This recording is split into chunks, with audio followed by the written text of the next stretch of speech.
All right. Hello, everybody. Welcome to Thursday night, People in the Boxes. It's number 55 tonight, 55, and we are alive tonight. So it is August 3rd, 2023, guys. Share them out, share it out, tag them in, rawhide, all the good stuff. Tag, hit the like buttons, spin around 3 times, tag your mother's maiden name in, and also your mailman's social security number. Tag all that stuff in, guys, and get it going. Let's have some fun tonight. People in the Boxes. Tonight's episode is actually pretty near and dear to almost everybody, whether you're on one side or the other of this topic, or both. So it should be pretty fun. Get some people in here. Share your experiences, guys. Remember, we can't read all the comments all at once, so make sure that we see it if you have some good stories to tell. And we're gonna get it into it. I know I've done all different angles of this topic. Tonight's topic, guys: gratuity, tipping. The service industry. What is it that you look for? What kind of things that we tip for these days? Everything's changing on us, so we're gonna look into that. And as always, we got our co-host here. We got Sir Stevo. We got Rasta. We got Jason. We got Dan the Mushroom Man. What's up, everybody? All right, 21 people in the house already. Hit those reacts, guys. Let's get it going. Anybody that wants to come up on screen, definitely hit us up. We'll get you that link. We want people to come up and be respectful. Share something about the topic. Try to leave your phone still if you can. Try to have good audio. Try not to have a lot of background noise. All those good things, right? Etiquette-wise. So definitely looking to get some female opinions. It looks like we're a bunch of dudes tonight. Hopefully Melanie will get in here. I think we're having some technical issues. I had technical issues. I don't know if you realize this. The last second there, I realized that it still says Thin-Door Farmer on the intro. It still says Thin-Door Farmer. So I was like, you know what? And that's when I used a different one. I'm sure you guys all noticed there was no sound at first. Like, what's going on here? So I had to quickly go into my trash bin, get out one of the other ones I just deleted, and play that one for us. So we had a little bit of music for a few minutes. So anyway, whatever. Technical stuff that happens. What's up, y'all? Send it. All right. Okay. Any ladies? Ladies want to get in on the conversation. Hopefully. What's up, Facebook user? Remember, guys, if anybody coming up, if you guys are coughing, or if you're about to, or farting, any of those things, try to be respectful. My stomach's not very sitting well tonight. I may have to mute it. So. Well, we are a pretty motley crew up here, after all. Bunch of dudes. We all ate beans tonight. Hi, Facebook user. I think I just ate too much gluten. Hey there. Hey, Chris. What's up, everybody? Chris just signed up. Oh, Kim will come up. Okay. I'll definitely put the chance to have a female voice in on this. You want me to send it to her? I'm working on it right now. All right. Hi, Elisa May. You want to come up too? Bring the female perspective as well. Comment number 1. Come on. Dan, you're welcome to. I don't know if you've linked your thing, but you're welcome to do that. Oh, my stomach's tired. You know who would be fun to see tonight is Kasia. Let me send her the link. She may be working. That's true. What's up, Bruce? What's up, Tasha? What's up, everybody? She stopped into our podcast. She came through. Oh, good. Keep your gas to yourself. So if you don't know what's going on with People in the Boxes, I'm not sure where you've been, but I know we're getting some new folks coming to check us out. What you're going to find on this show, guys, is we like to come up with very common topics that need to be talked about and need to be discussed among each other in our own shared experience. Like we share our experiences on what we've gone through in our life on that topic. And that means what? You can't argue with what I've actually gone through compared to my opinions. Hi, Kim. Welcome. Can you hear me? I can. Okay. It's great to hear and see you.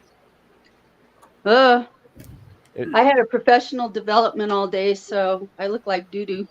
Okay, if you pretty much like every day. find somewhere to sit down, relax. You're making me nervous pacing over there. We don't want to get you on edge already. Just relax, take your time, have a seat. Jason's already on his way. I'm working on that myself. I decided to go. Tip. Yeah, we just had a 2-hour live watching the sunset.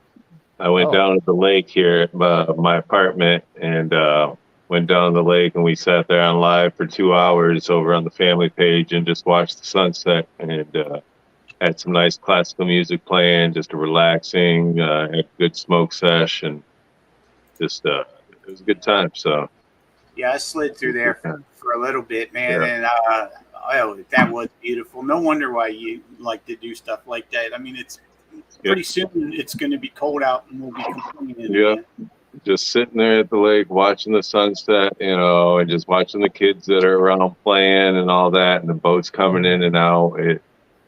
It reminds me how small we really are and how the little things truly matter. Because here in the next couple of years, the little things will definitely be the big things. Yeah. So it's just one of them things is really nice. It's like smelling the roses is what you mean, right? You're just kind of stopping and smelling the roses. Smell the roses. Well, it's funny because a lot of people, they drive by a lake or they drive by a beautiful scenery every single day to and from work, and they never get this chance to stop and enjoy it. And they're too busy. They're too busy. You know, take that 5 minutes, take that 10 minutes, and just pull in there real quick and ground yourself with it. You know, Bro, I'm feeling that without a job. Like I'm at home and I can't ever seem to just go outside and walk the dogs. You know, it's like things like that. I can't stop to do. I did today. We went and walked the dogs, but it's like, man, that shouldn't be an occasion. That should be like, I should be able to, although I've been trying to stick to it with some exercise. And I tell you what, guys, the exercise is not hurting me, because if you've watched it, you see that I'm really taking it easy, just sort of doing a lot of stretching. But what does suck, man, is stopping what I'm doing, even for that half an hour, because what does that mean? I need to change clothes, and then after that workout's over, then I got to go take a shower or whatever. So, like, I'm taking an hour, really, in the middle of the day, and it's like, you know, that's the hardest part, really, just taking time out to do it. You know. Oh, hey, we got Val, we got Big Jim. Got Kim up in here. Thanks, guys, for thank you, Elisa, for the stars. 50 May. Elisa May said 50 stars. 50 May. Hey, 50 May. What's up? I love it. Yeah, you're not lifted. Not yet. Secure us out. It's wonderful to have you. Kim, what's up, Jimmy? on your win. Congrats, who? Kim. Oh, yeah. you talking to me? Yep. Would you win? Recycle? Yep. Yeah. Yeah, I'm excited, dude. Heck yeah. I'm I bummed wish I about would it. have. I wish I would actually have. won, but I went to the bathroom right before they spun it. Oh no. No. That sucks. Dan, if you want a link, you're welcome to. I think there's one more spot open, just in case you want to do that. Or wait until later, and we'll use it as a sneak attack halfway through the show to get people's attention again. I'm gonna all right. more before we get started. Sure. Well, yeah, you're welcome anytime. And actually, some people put the audio avatar on, some don't. I don't really care. Elisa May already tipped us, so that gets us into the conversation right there, Elisa. So that's a big angle of tonight's talk for me, is that this day and age, what is it that you look for? I've got some websites pulled up, and we're going to look into that here, but I want to see what you guys think in the comments. What do you look for when you're thinking about tipping someone? And obviously, the quickest way to think of it is at the restaurant. You know, what are you looking for on your waiter, waitress? But then try to translate that for us to internet. What is it that makes you throw stars at somebody? What is it that makes you decide to come out of your pocket, even though that person's not actually waiting on you directly? You know, like a service industry type of thing. You know, for me, that's a new field, kind of. Like you didn't used to tip your newspaper, right? Like the reporters, like no one would, you wouldn't. Well, you would tip your newspaper carrier, I guess. Yeah, that's a different thing.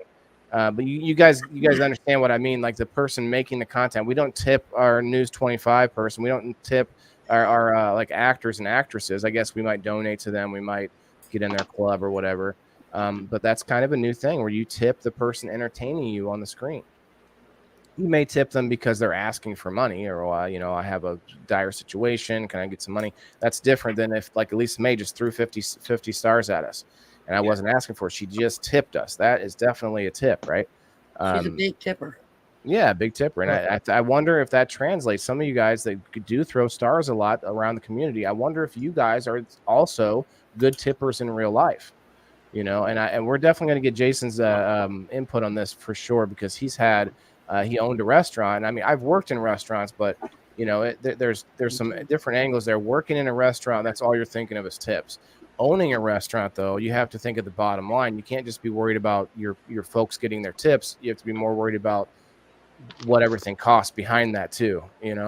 So it's a very it's an interesting thing, because we've now gone to this 10 to 15, now 20% is like that normal, right? Normal tip.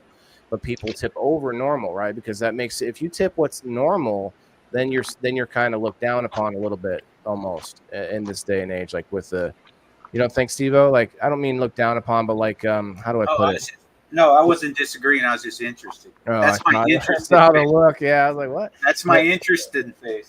Sure, but that's just me thinking it out loud, because I feel like you're sort of pushed to get more. If you work in the service industry, you tip more than 20%. I agree with that. Because you know what it's like. Yeah, but don't you also critique a little bit more too? You're like, this guy's not working very hard. This guy's not doing, like, critique, but you don't let stuff slide. Yeah. Well, the thing about about tipping for restaurant owners is they do, in my opinion, have to keep that in mind, that their employees are doing well with the tipping, because they're actually paying way below the minimum wage to have customers pay the rest of the wage for them. And then in most restaurants now, like my wife's especially, everyone she's worked in, then she has to also assist in paying the salaries of the bartender, of the bussers. Right. And they're not getting paid correctly. And, it's not their fault. It's the way the industry is. But, because it's a bigger problem than something just a restaurant owner can solve, because you can't pay $20 an hour to a waitress, I'm sure, at a restaurant. Jason, you could probably. It depends on the restaurant, right? Yeah. I want to, before you go, Jason, I want to respond to Bruce here. He's asking if we get a stipend from Facebook. Yes and no, you don't. But if you are active enough and you're going through the Facebook program for monetization, you can earn it. Yeah, but cannabis content usually doesn't get that direction. Rebecca, hi, Melissa. Yeah, I smoke too much on screen for them to give us any money. Yeah. I'm surprised I make money on Reels sometimes. For some reason, they allow that. They allow the advertising on the Reels. So, hey, I'll let it happen. As long as you don't play the music that came from Facebook on your Reels, But Facebook sticks ads in everywhere they want. Yeah. Even on your feed. Your stream. Not your feed. Your stream. Well, my whole thing about it was that the waitress actually, has to, help pay other employees, and it's put on their back and their back only. Like the barbacks don't tip people that help them during the night. The bartenders, they're not tipping anybody. It depends on the restaurant. That truly depends on the restaurant that you're working at. The owner or the corporation decides who does that and who doesn't. But it's one of them things that, like, here at my when I was working at Blue Moon, the waitresses were not required to tip out the cooks.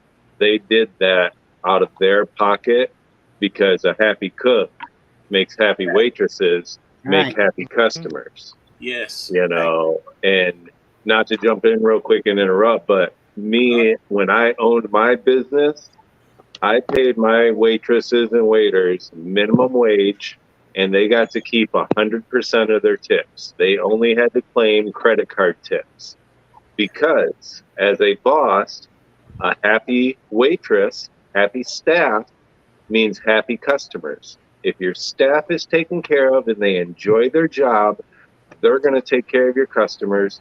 you're going to make a profit. You're good to go. And they're They're going to not make going to steal money. from you. They're not going to, be pissy and moany. They're going to try to make sure them customers are well taken care of because they're making damn good fucking money. Yeah. That was my opinion on it. That's my draw on it when I owned the restaurant. Now, I've seen both restaurants pay waitresses dirt wages and they survive off their tips. I've seen, where they pay minimum wage and they have to claim every single penny that they make, so it truly depends on the restaurant.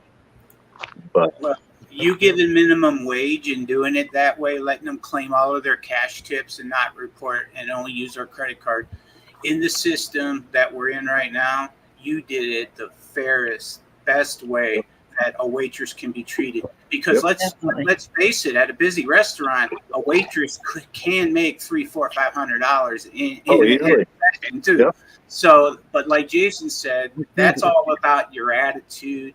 Yep. All about being happy. My wife's a great waitress who makes everybody have a party, and she gets bigger tips than the slugs that walk up. Yeah, what do you need? So there is a big difference in the way you do your job, the way you get paid too. Mm-hmm. Rose actually designates part of their tip for the cook and lets the waitress know that. That's pretty cool. I have to push back a little bit though, Jason, because I bartended at a place that actually gave us minimum wage plus tips. It was $8 something an hour, so that was looked at as really awesome, right? And it was. But you better believe I still saw employees drinking liquor, doing all the shitty employee stuff. Why? Because the management was also getting drunk and they didn't give a shit either. So to that point, like monkey see, monkey do. Exactly. It was That's terrible. Monkey see, monkey do. That's terrible. That's poor business management. That's poor business ownership.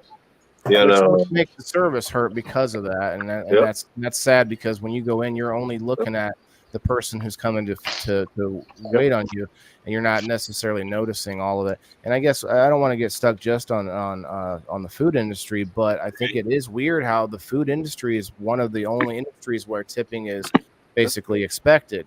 You don't go in and get your oil changed, and I mean people will tip, but that's not like not a normal. I do. I give at least $5 every time, because they can look at that. They can look at that dipstick and say, "Oh, they can touch everything and say, yep, I checked this, this, and this, and this, and this." Mm-hmm. I'm not sitting there standing next to them saying, "Oh, you didn't check that.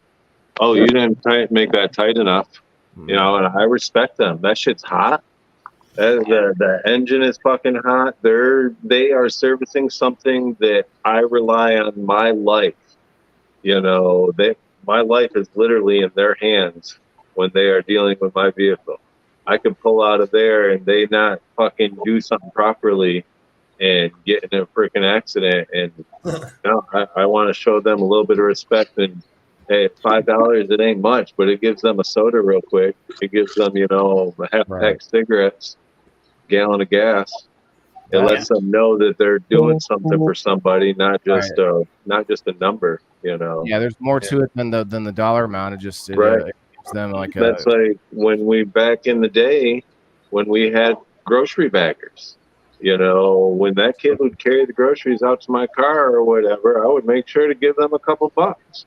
If he's standing there bagging my groceries, here you go, buddy. Thank you. Nowadays we have to do that. We have to scan our own groceries.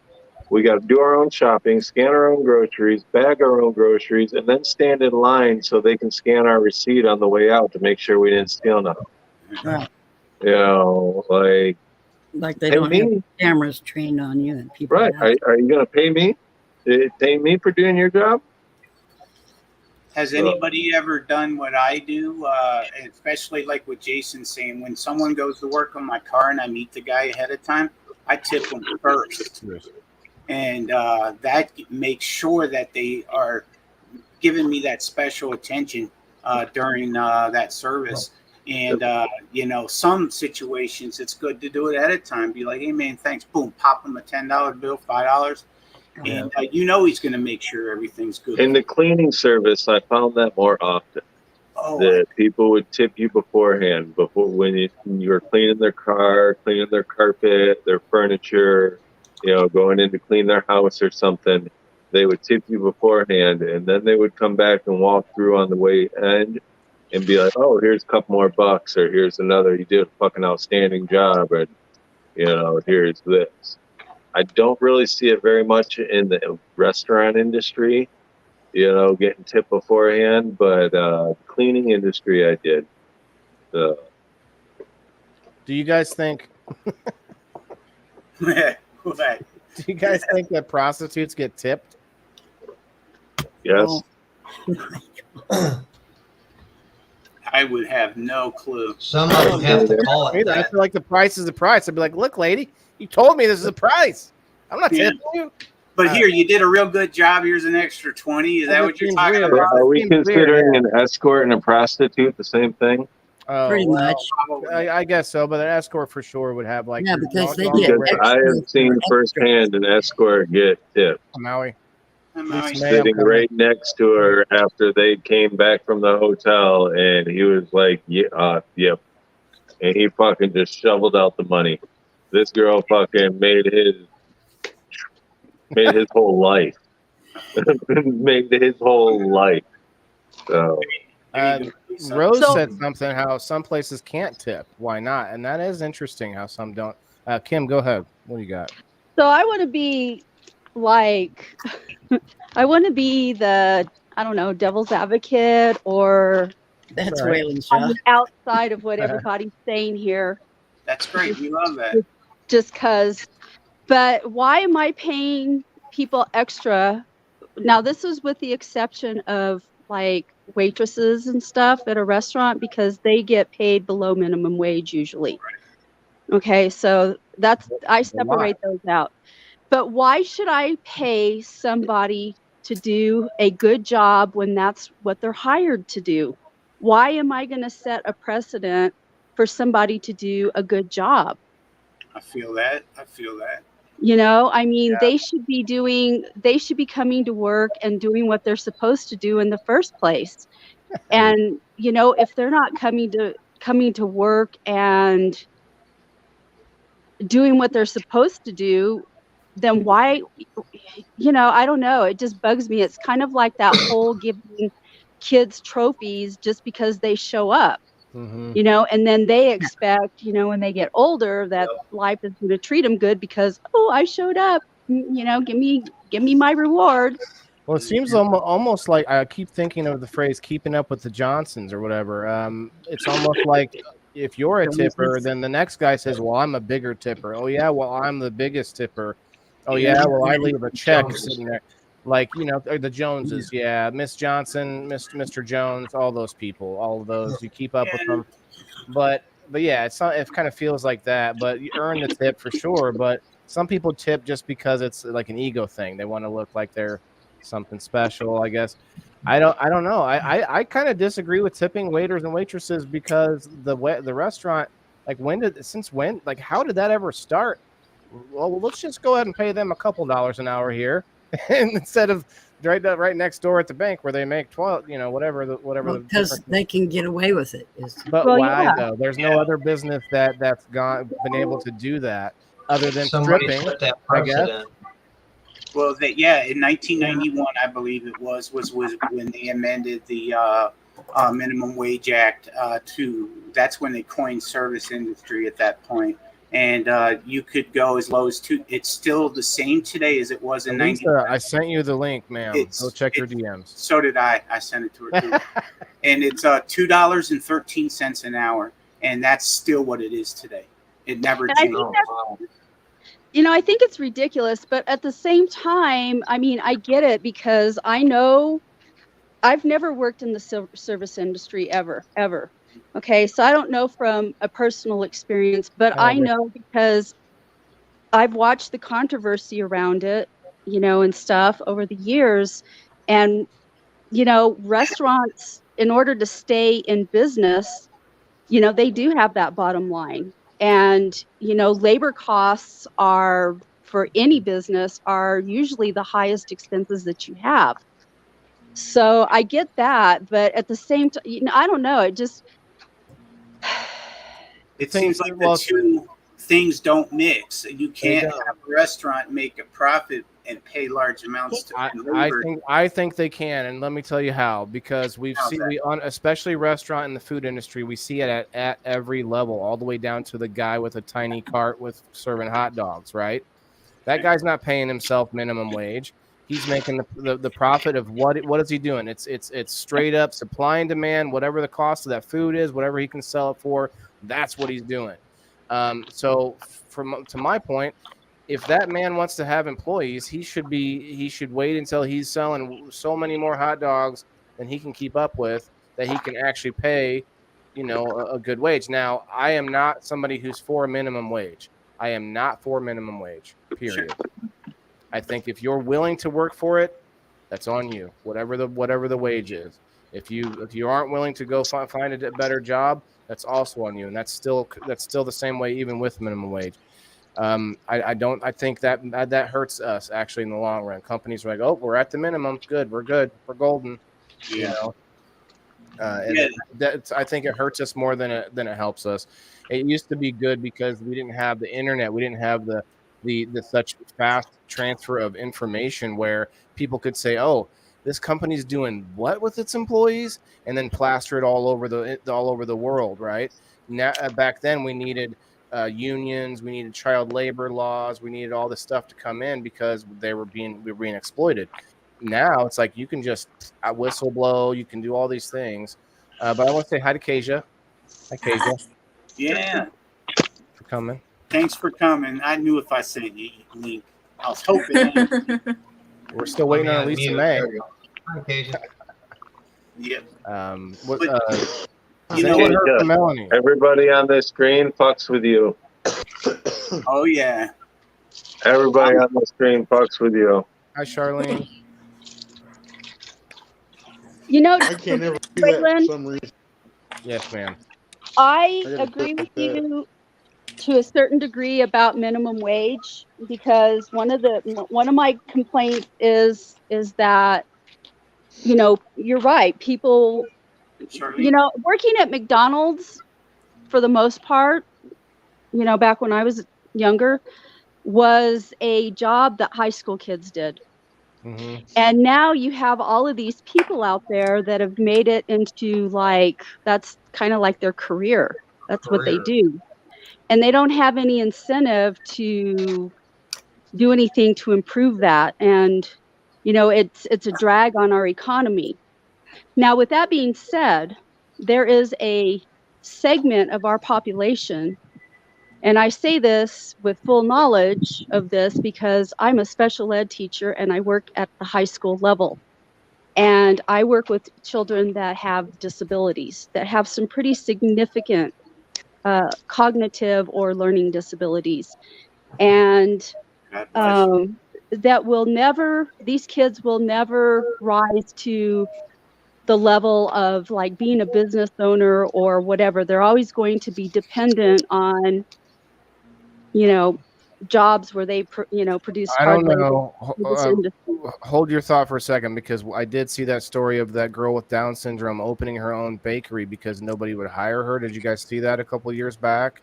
Yes. That was an amazing story, but exception, not the rule, of course. How many of those kind of kids do you see doing that? And what kind of support does she have from family? Right, you gotta look into how she got the financing in order to create that business. I'm sure she took advantage of public whatever it was, I mean, just like anybody else would. If you have something that you could take advantage of, get that business loan. But I get that was an exception, not the rule. I'm not trying to be argumentative there. I just thought that was a very cool story that I came out with, and you made me think of it. I was like, wait, I know a case where that's happened, not to derail you, but yes, no, I agree. And I think of that with my son. Like, is he going to ever understand those sort of concepts? Maybe, maybe not. But business isn't for everyone. I think if we can be better about, okay, I want to back up for a second, because the minimum wage thing, I personally think every person should be their own corporation. like you should be contracted. You should never be sort of so embedded in a company that you're stuck. It should be like you are contracted for this job as like a contractor, no matter what the company is. And if you want to sever ties because they're not holding up their end of the bargain, you know, you're your own entity, your own corporation. I'm not sure how that would work out in the long run, but that's my long run plan. It's like make that. It's Not almost like everyone has the faculties to do that. well, what if you? I mean, I guess you would have to then be still allowed to sign yourself over to the. But then that's just weird. I don't know. I mean, would you what would you think that people? What would you guys do if we were allowed to sign ourselves into slavery? Now, I will give an example. And I don't mean not, I guess, in different terms, obviously, but when people do the internships, unpaid internships, right? You're a question mark amount of time, you know, 2-year internship or whatever at like a radio station or at a news station or whatever, getting coffees for years. I think that's weird. Like who can do But it's that? free education. Yeah, Well, but they do that even after you're out of school. Like, how do you pay for that? How do you live while you're doing a free internship? Go ahead, Kim. Well, I've done that. I did an internship when I was working on my bachelor's degree in government. I worked for a U.S. senator, and it was a non-paid position. I had the option of moving into a paid position if I wanted to move to Washington, D.C., and I didn't want to do that. But, you know, and then when I did my student teaching, you know, student teachers do not get paid, you know, and you're not allowed to work when you're a student teacher at all. Like you're not allowed to work anywhere because the demands of the job are just too great. But, you know, that's a means to an end. When you do an internship, that's a means to an end. You're getting an education at the same time that you're working. So, you know, can say that about anything, yes, though. I see where you're saying it could be slavery, but It's just weird that people voluntarily. I don't think we can compare it to slavery. Well, Come it was a shocker comparison to show like the difference of, okay, you're doing labor for nothing. Now, to Val's point, there might be people that don't have the faculties. Would we allow that person to say, you know what, sign me to this corporation, I'll just do whatever they say because I don't have the knowledge to do it myself? Like, I don't think we would allow people to do that. It's like, how do we figure out how to protect the people at the lowest levels? Because we even now have companies that are taking advantage where we find out, like Amazon, like people talk about the horrific conditions working for Amazon. Have you guys heard of this? yeah. Like, you know, but I'm like, why are you working there still? We get sucked into these like jobs and then you're just like, well, I got all this sunken time into this, you know? Well, that plus over here, they start you off like $8 more than minimum wage. You know what I mean? Like they start you off at something that people are like, okay, well, fuck. There you go. You're good there. Yeah. All right. I just need to do it, you know? Mm-hmm. Do people sometimes use their college money to survive and go into an internship and do it that way? Ashley answers that for a couple of her friends. She said that her friends had rich parents. Oh, like, so they could get through there's it. that too. But what if it's like, you know, you have a great internship that'll teach you everything you need to know about a certain business, let's say, and instead of even going to college, you know, you use that money. Do you miss out on the rest of college at that point, though, as far as all the different courses, you know? I'm not sure. I wasn't in college when I was thinking of interning at a radio station. I thought, hey, it'd be really cool. I think I could be a talk show guy, you know. And then it was like, oh, you got to work for how long with no paycheck in order to get to that point? Well, here, let me just start a little podcast on the side. I mean, I bet Kim would agree that, you know. Look at you now, though, Waylon, working with no paycheck. That's you know, look at you now. Look at the new way to do it. Well, I pursued other ways. I mean, at that time, I was still working for the man, and it's like, well, how am I How am I going to do both? You can't. It's hard. It'd be hard to do both. Work a normal job and intern somewhere. Follow your dreams or work. Now, so Yeah, back what to that is, service. give it here. I bartended a couple times, and the bartender, I bartended at Ruby Tuesdays, and it's such a weird bar because it's like the bar is not full of people partying, so the bartender is like stuck up there with like no customers, and so they did a share thing. That to your point earlier, Steve-O, I understand the sharing. That's corporate, isn't it? I mean, corporate. I understand the sharing of the tips. Because some people that are helping out, like assisting the waiters and waitresses, they aren't making that much either. So they end up like the bus boys and stuff. They don't have an opportunity to get tips otherwise. So they share them because that bus boy, if it wasn't for the bus boy, the waitress, the waiter wouldn't have clean tables fast enough. You know, like they work together, they combine, and it's just that the waiter or waitress is the face that the customer sees in a restaurant. That's the difference. It's getting to be now where it's so out of control that you're constantly being handed an iPad all the way down the line. It's like, even the person that hands you the food, you're tipping them, but somebody else packed it up. And they should like my wife, she'll pack up all the food for the to-go, set it there, and then they have a thing where you can tip the person for handing it to you. And isn't that getting crazy though, where now we're tipping, like you're saying, for like 1,000 things? It's starting to hurt the real industry, which is the sit down restaurants where it was actually intended for. Yeah, everyone's got a tip jar, like I see a lot of tip jars out at events and stuff like that. People are always like, anywhere, I mean, you can put a tip jar anywhere. So I mean, I don't know how it is now, but I remember when I was waitressing and I was making like $2.43 an hour, and the rest was tips. Yeah, I just don't People get. were like, "Oh, they get paid. It's fine." No, it's not. It's not. It's not. But like, but we is are it? working I for don't tips, think you it's know what I fine mean? that we expect the customer to cover the difference, though. That's the only place where it's expected. Like, I just don't get it. You're not expected to. I think feel that guilty if I don't tip them. That's in your mind, though, that you're covering, you're paying part of their wage for the restaurant owner, though. So what would you say it is? Instead of being gratuitous and actually paying them for doing good service to you. Yeah, but there's a lot of people that give service to us that we don't tip. Like, I don't tip the guy that helps me at the department store that, or like I don't know. It's weird to me that's Again, that's you. That's on your mind. That's you. That's why I said it's weird to I me. agree. That's what I said. It was in the sentence.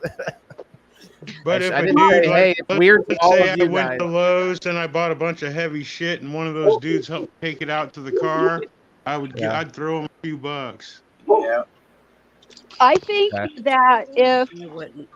if we Well, I did wouldn't. away with tipping and we paid service, waitresses and people, whatever wage it is that they deserve, then the price of what we pay at the register would Yes, of reflect course, that, it would go instead of up. us having the choice of saying, It would okay, well, I'm going to reflect, pay you a yeah. tip. Because wouldn't have Just like noticed every that. time they raise the minimum wage, the cost of goods on everything goes up. Right, that's exactly. why I don't like minimum wages either. But to your point, Jimmy, you're saying you're being gratuitous. I get that. What I don't get is why at the restaurant on your receipt it says how much you wanted to, like, it has a spot for the tip. Do you see that on your receipt at Lowe's? Do you see that? Do you see that tip spot anywhere? Where else do we see that automatic spot on the receipt for the tip? I get your point. I'll be gratuitous when I feel like it. When I feel like somebody helped me out really well, that's great. I want to tip this person, but I don't necessarily want to put here you go. How much did you want to tip? Like that's different. That's different to me. That's a forced thing. That's not gratuity anymore. Well, actually, restaurants can force you to pay a tip, though, dude. They can automatically put an extra 15% on there, and there's nothing you can do about it. That's fine. That would be called the price. Yeah. That would just be That's the price. huge point right there. They would be let's say instead of now it being $20 for the dinner with a $10 tip, let's just say for math purposes, they would just charge $30 for the meal and Right. pay the wage correctly to the employee, and then it still costs you the same money. It's just you're forced to do it. Basically, is that what what every you were other meaning, Kim? Is that what you were talking about? Yeah, exactly. Yeah. And how many people are going to go out and pay for that? You know, that's I think that's the fear that a lot of restaurateurs have is, you know, is that, you know, if they do something like that, people are not going to go out to eat as often because, you know, more Well, expensive. how about, speaking of forced, how about going through an airport? You got to shell out tips left and right. Well, I do anyway, because I go by wheelchair because it's much easier. I understand exactly what you mean. So like a cab driver, we tip cab drivers, don't we? Well, I just sent you a link to a article. I got it pulled up right now, actually. It's nice to tip people sometimes. I worked at Taco John's as a manager. It's not. I agree. And when somebody gave me a $25 tip and we didn't even get tips, that just made my whole day. Yeah. Well, like to Jason's point earlier, you know, like we feel good when we tip, you know, it's kind of an ego thing. Like when I go to the car wash, when I roll up, they're, it's Steve. I mean, they know me, but, you know, because they know that I'm the guy throwing them the $10 bill ahead of time. What happened there? You know? Now all of a sudden I got a pizza ranch on my screen. Yeah, that's me. What happened? I'm about to play us a video as soon as I get a moment in to speak. So we got a video here, guys. I'm gonna play it muted, and we're gonna play it at a faster speed, so that way we don't get in trouble.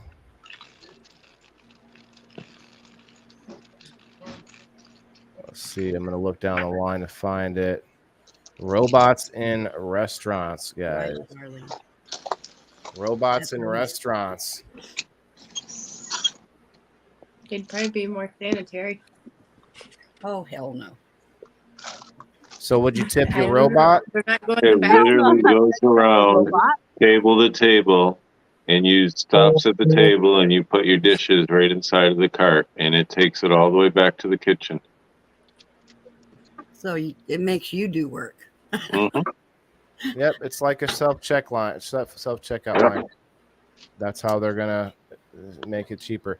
They have that as a waiter now also. Same technology, same everything. It comes to your table. It has a flat screen on it. You put in your order. It goes back to the kitchen. Boom, done. No more waitresses, no more waiters. What about buffets like Ryan's Steakhouse, for instance, or the old This one is a buffet. in Kansas, where you serve yourself, but there's still somebody that comes up and they'll fill your drink for you or take your old plates. No, that's what this is. No, that robot's going to bring it. That's what this is. It's going to come on a conveyor belt and go on to the robot. I get that, but what do you guys think about the human aspect of that, doing that? I Do you hate tip it. that person? I always leave a tip for those people. I leave $1 or $2. Right. So it's a little less than you would an actual waitress. Yeah, because they I've asked. I ask what they make mostly, but the waitress and the bus person, the tip. Well, that's what happens when they can't find people to work for minimum wage. Somebody's got to do it. And when their restaurant ain't staying open because they can't find nobody. Mm-hmm. I have seen several restaurants that have switched to that busser mode, that robot there. I have not seen personally any that have done the robot waiter or waitress yet. In Japan. But no, they got them in Detroit. They got them right here. That's right here in freaking Michigan. The one that I sent you. Someone has to clean that robot. Somebody has to program Oh, yeah. it. You got to clean it, program it, and all that. But now you have a pet. Robot yet, but all the McDonald's and stuff around here have kiosks to order now. Yep. You don't actually go up to the counter to order. You order at a kiosk. I saw a video where there's, I forget which fast food place, but they're trying this where there's no humans. Yeah. McDonald's has them out in other countries. Yeah. Well, and you know what I'm telling you that so the person that has to clean those robots or the person that's still putting the orders together, you don't have to see them and they're not right in front of you, and that's the difference. I'm telling you, that's the main difference, man.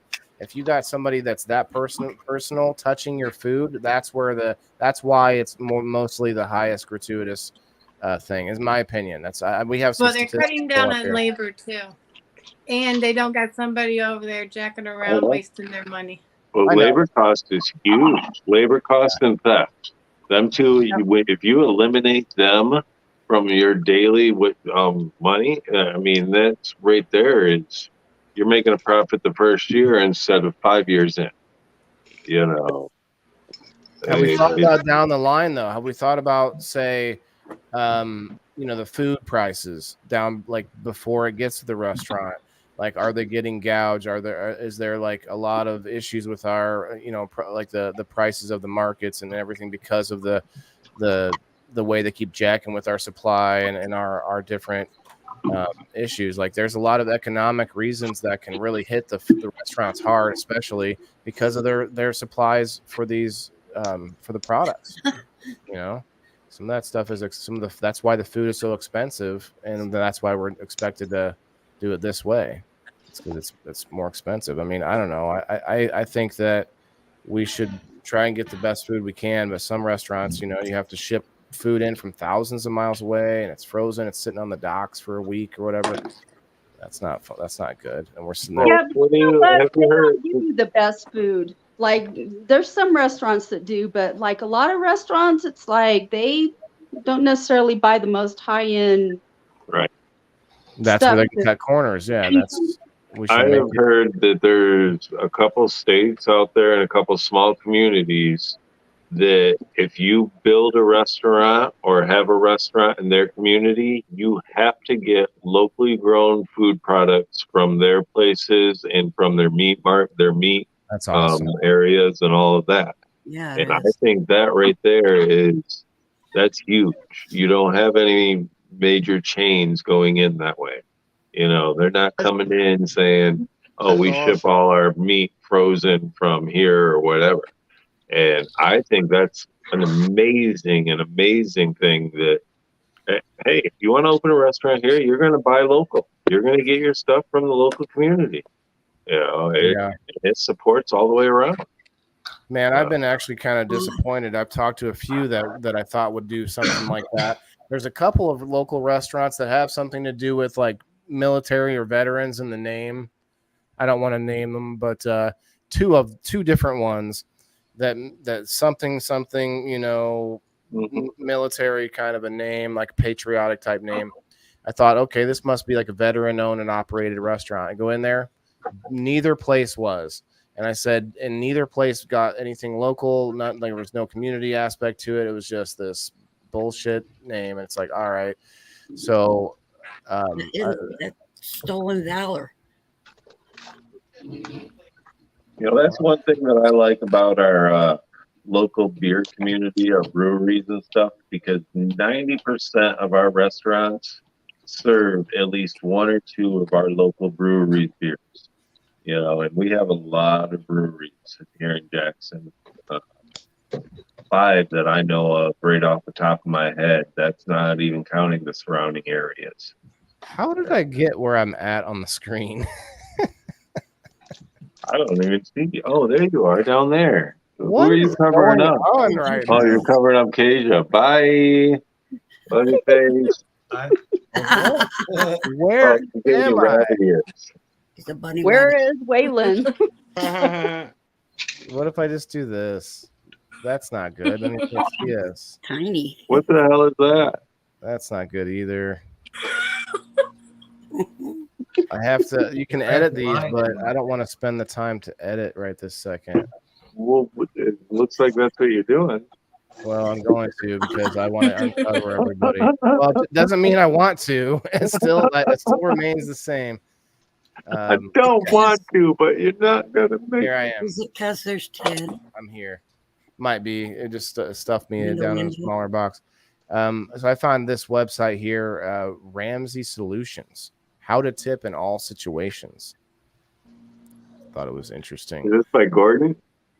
I don't know. I guess so. Ramsey Solutions. Ever wonder how much you should tip He knows everything. the barista? What about the pizza guy? Oh, or the hairstylist? You're not alone. Tipping can be pretty awkward. Hey, I know awkward. And feeling that I'm way pretty doesn't standard on mean my tipping. So like deliveries, the pizza guy, Cut me the off. Chinese food guy, Cut me they all off, get Jimmy. $5. Go right ahead. Cut me off. Let's see. Let's keep reading here. Feeling that way doesn't mean you aren't a generous person. It's probably just means you aren't sure what the rules are. Well, I guess we don't teach kids aren't told the rules, I guess. But don't worry, we've got that covered. Okay. How to tip grocery store. They have each thing separated. Restaurants, grocery services, salons, tip while traveling, other common services, tip during holidays, how to calculate your tip. And they got some good information out there if you need it. Buffet restaurants. Ooh, servers at a buffet may not bring food to your table, but they still refill your drinks. That just like Rhino said, and clear your plates. So many plates. Think about it. You've got to grab a new plate. So they're trying to make us feel sympathetic. You know what? I've worked in plenty of jobs. Okay, I could sit here and list off all the little things I did in my job. Like, why didn't I get my tip? You know, it's a lot of work, but I get it. It's so weird to me. Still, I still don't get it. Like I know that at the auto shop we weren't allowed to take tips. I thought that was weird. A CNA ain't allowed to take tips either. Right. I was just going to say. At the nursing home, I could be gifted $100, but I can't personally take it for them. Like if they gave me a Christmas card or something. That doesn't make sense. Exactly. The medical industry. And some people feel like it's an insult if you refuse their tip. Yeah. It really, and especially in different cultures. Yeah, because the third time she said they don't block a blessing. Give it back to him, right? Or you can buy the whole staff lunch with it, and then it didn't go to you. But she said we're only allowed to gift up to you're only allowed to receive gift up to $100 a year. So. Oh fuck you! You putting that in my purse, and I ain't allowing. Yeah. No. My bag's right over there. It's open. Put that shit right in there. And then Mr. Sanders walks by, and he's like, "You're welcome for that card I gave you or something." And then they're like, "What?" Right. Oh, that must be somebody else. Dan just left. I was going to ask Dan what he thought. I haven't heard from him yet. Dan just had a show tonight. How was your show, Dan? Yeah, it was. Okay. Yeah. Yeah. Shh. Don't tell him. But I'm going to eat this food. I'm starving, so I didn't want to sit here and eat it on camera. That's okay. I thought I could get you going for a while. Like, yeah, oh yeah, for sure. So y'all like brothers bickering. I wasn't bickering. What okay, so we've been stuck on the food industry. Yeah, I have owned cleaning companies where you go in and clean carpet, you clean vacant houses and vacant apartments, top to bottom. Clean occupied houses, pretty much been a maid. The hotel industry, I worked front desk at a hotel. I worked as a cleaner in a hotel. I've done laundry in a hotel. And all them jobs I have received tips in. Do I expect it? No, not at all. But every single job of them, I have received a tip. And right now, I am doing DoorDash full time, and I have to live off the tips because we all know DoorDash sure as hell don't pay. It's the tips that make the money for the DoorDash. Housekeeping. Housekeeping is a big one. I tip my maids definitely when I leave the hotel. Yeah, that was the hotel one. And like $20. Here's one. Here's regular house cleaning.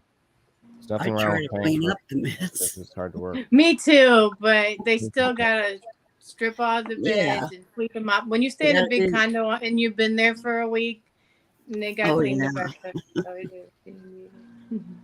It still sets like 15 to 20% on almost all of these. I don't know why it would say anything different. Flower delivery tip $2 to $5 per arrangement. That's interesting that they come up with all this. For the flower delivery, it depends on how far they drive. Delivery, yeah. Yep. It depends on how far they drive. Is how much I tip. You know, I try to make sure that they're gonna at least get a couple gallons of gas. What about movers? What about professional movers? Oh. Anybody ever done that? Or tip your buddy They're who's too high helping you priced. move? They're not getting a tip. Usually you tip your buddy a case of beer or whatever. That used to be the thing, right? It'd be like, Yeah, here. but not till after you're done moving. Well, yeah, that's the problem. You can't let them dip into it beforehand. You may have trouble there. Now, when they pay you and they say you did a great job, here's a little bit extra. Are you considering that a tip, or are you just getting paid more? That's a tip. This says $10 to $50 per mover, depending on the level of difficulty. What? Well, okay, makes sense. We got a horrible service, a waitress one time, and my dad, I was probably about 14 or 15, and he wrote on the back of the ticket with the exact amount. It said, "Tip, don't bet on Seabiscuit in the third." And then we left. Don't bet on what? Seabiscuit. Don't bet on Seabiscuit in the third. Yeah, if he's not coming ahead and by the second, then you gotta wait. You gotta just bet on. What's the other Don't one? take any wooden nickels. Yeah, don't accept any wooden nickels. Don't pee in the wind. Yeah, Right. or upstream. Don't pull on Superman's cape. Don't, I didn't give you a tip. That sounds like a song. It is. Yeah. I know. I gotta go. You guys Bye, are awesome. Rhino. That's your tip Sing it, for Rhino. today. Good night, Bye. Lisa. Thanks, Bye, Lisa. Lisa. Bye, Lisa. The cable guy or the satellite installer guy. I forgot to tell her that damn song's in my head. If he gives me something free, I'll give him a tip. But damn, You got Skinamax in there, cable guy? he already makes damn good money installing that shit. Yeah. I tip in weed. Tip the guy in weed. Yes, I do. I tip my bud tender all the time. Oh, tip the guy in weed. I There thought you you said, do you tip the guy in weed? I tip my bud tender. I go to the dispensary quite often, and I definitely tip my bud tender if they're knowledgeable. Well, and I like what it says here. Like you give them a bottle of water if it's hot out, some lemonade, or if it's in the wintertime, maybe you want a cup of coffee or some tea. Mm-hmm. That's a good idea. Go ahead, Dan. I do offer some people like that, yeah. Dan? We took the Jimmy John's driver once. Rasta, give him Sorry. Get your mushroom face back I on. just want to say we paid a Jimmy John's driver a couple weeks ago with weed. Nice. I paid a plumber with weed. Rasta, go ahead. Yeah, guys that come to and did service on the house or whatever, you know, I've always offer them. Hell, the exterminator, when she comes by, you know, say you want a glass of, or if I got coffee, you want to say you want a cup of coffee because it's usually in the morning, or a glass of water, or a bottle of water because we don't drink our water. You got some We pissed get a off bottle of spirits water. there, Rasta? Do what? You got some pissed off spirits there? Seen your lights just fucking flashing all crazy. Oh no, the ceiling fan up there. Oh, I was like, what the? Did anybody else see that? Or was it just me? I'm like, wait a minute here, because there was some crazy ass flashing going on your screen. No, I don't there's know. ceiling fan. It's weird. No. Nope, right there. Oh, there we go. Right there. Now that's probably my computer. Okay, so y'all seen that shit, right? Okay, I've seen it that time. Please tell me I'm not crazy. I haven't eaten that many what you edibles talking about, yet. Jason? I don't know what you're talking about. I had a bad experience with I can't remember if it was Angie's List or whatever, that somebody came out and cleaned my house, and it was a sham from the beginning. The dude brought his girlfriend and left early and all this other crap, but they mocked as they left and then asked me to give them 5 stars. And after the floor dried in the whole freaking house, there was pieces of the damn mop. So I had to clean my house again. Oh, wow. So no, I did not tip them, and I did not give them 5 stars. No. I've never been tipped as a contractor in my 15 years. And I would never use that service again. I think they You know changed what? it. That's why you know what? That's a good call.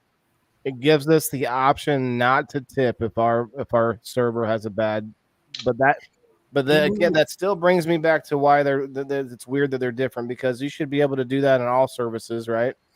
But other jobs, like our tip truly is extra. With serving in a restaurant, Right, they're not going to take anything away from you, but right.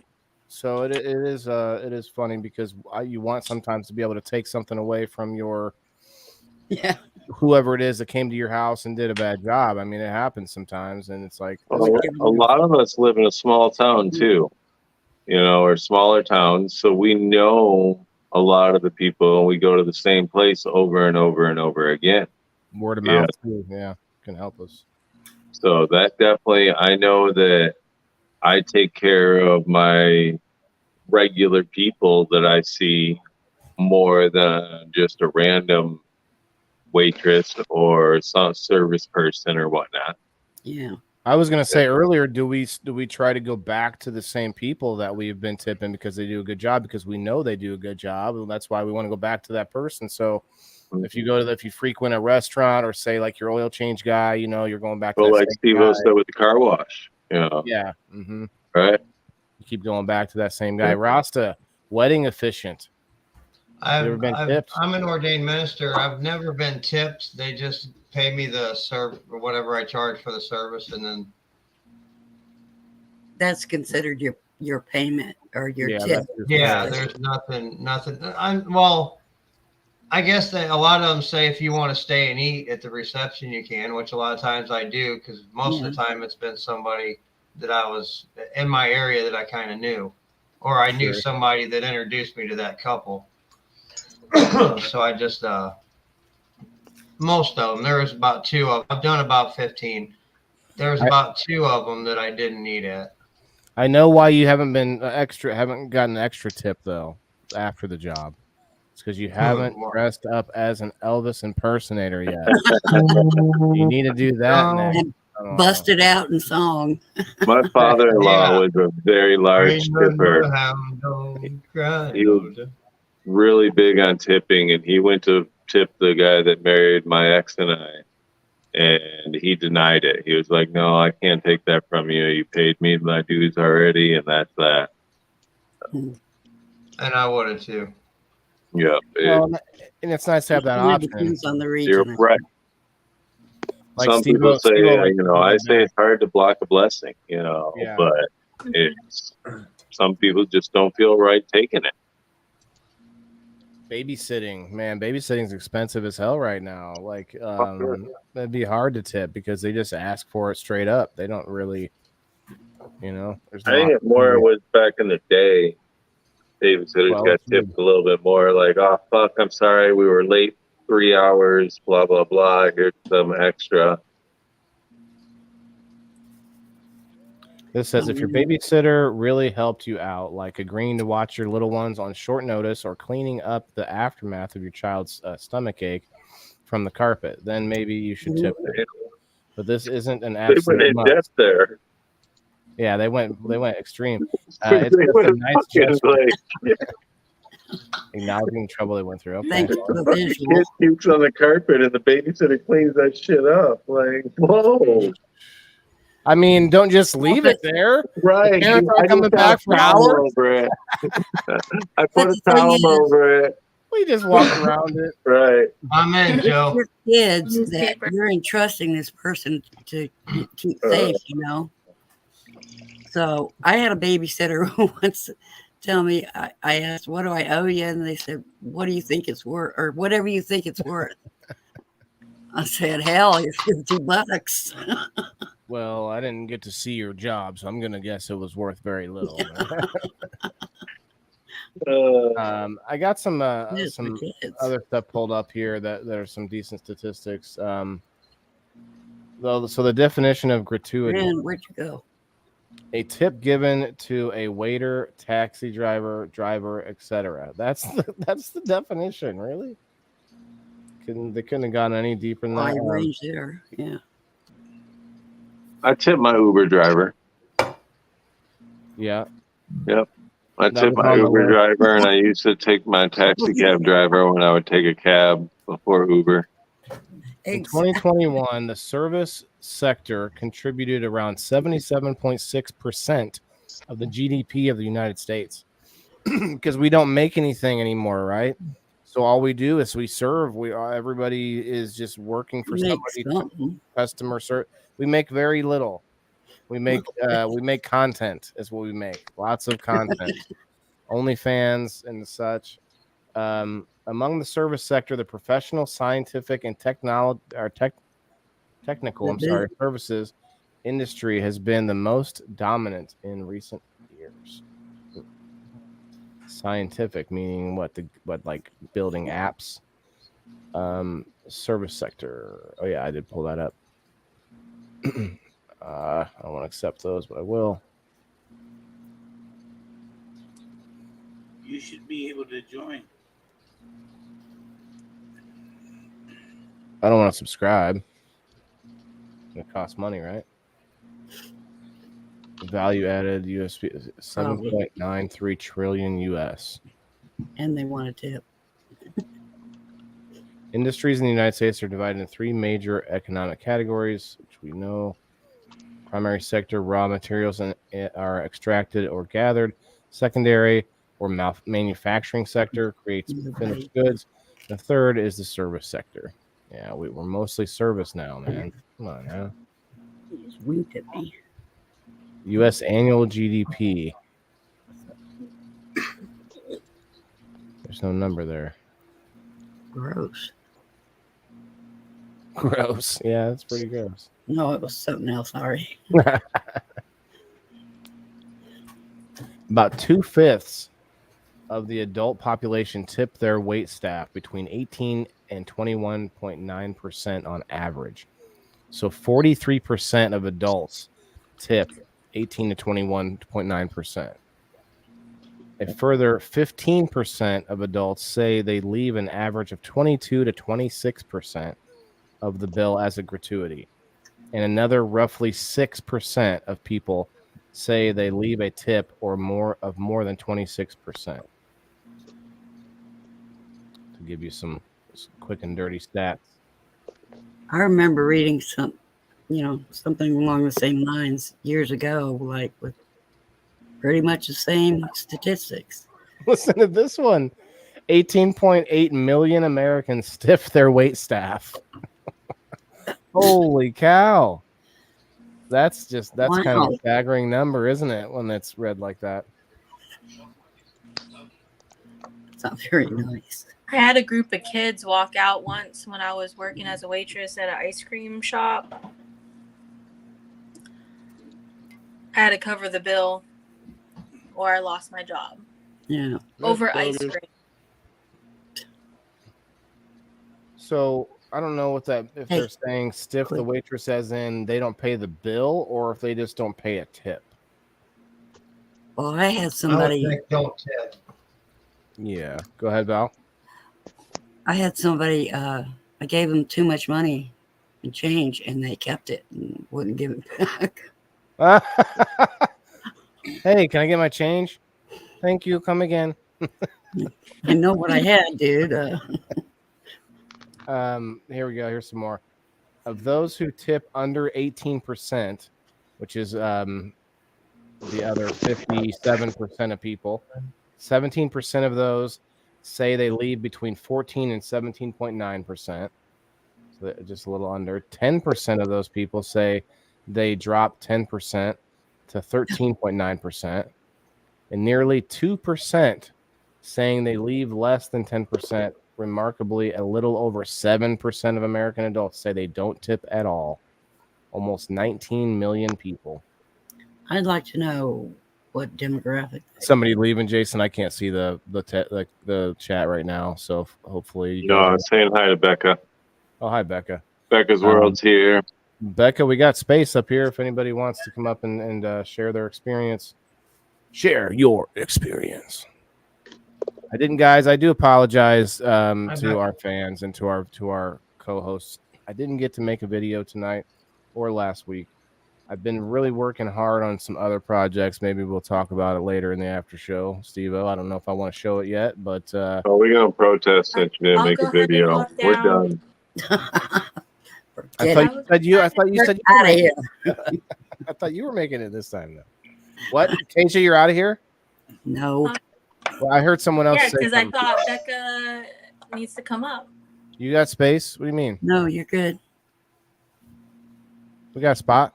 Are you sure? Yeah, there's a spot. See the empty spot? Okay. I didn't know if that other screen was a screen. It's a It's not a screen. It's a spot. It's bread. It's a bread. Where's Melanie at when I get to say the it's a bread? Anyway, that is my screen shared. She's trying to come up now. Send her somebody. You sent her the thingy. Yep. The bop. She's The trying beep to boop. get ready. Let's see. Most common. Okay, less than percentages. Hey, Waylon, those Yes, ma'am. statistics that you just read off a few minutes ago about there being what was it, like around 20% of people don't tip at all? It's from finder.com/America and worst tip. Is that people that don't tip at restaurants or? This is talking about who are American. Just tipping, period. Tipping is expected. In general. I would venture to say if you're a decent tipper at a restaurant, you probably tip elsewhere. I wonder if I don't know where those numbers are, but Steve, I think you're muted, brother. No, I was mumbling probably. Sorry. You just I'm really big now. Me too. I keep coughing. That's why I keep muting myself. Well, don't do Yeah, that. me too. I'm not dead anymore tonight.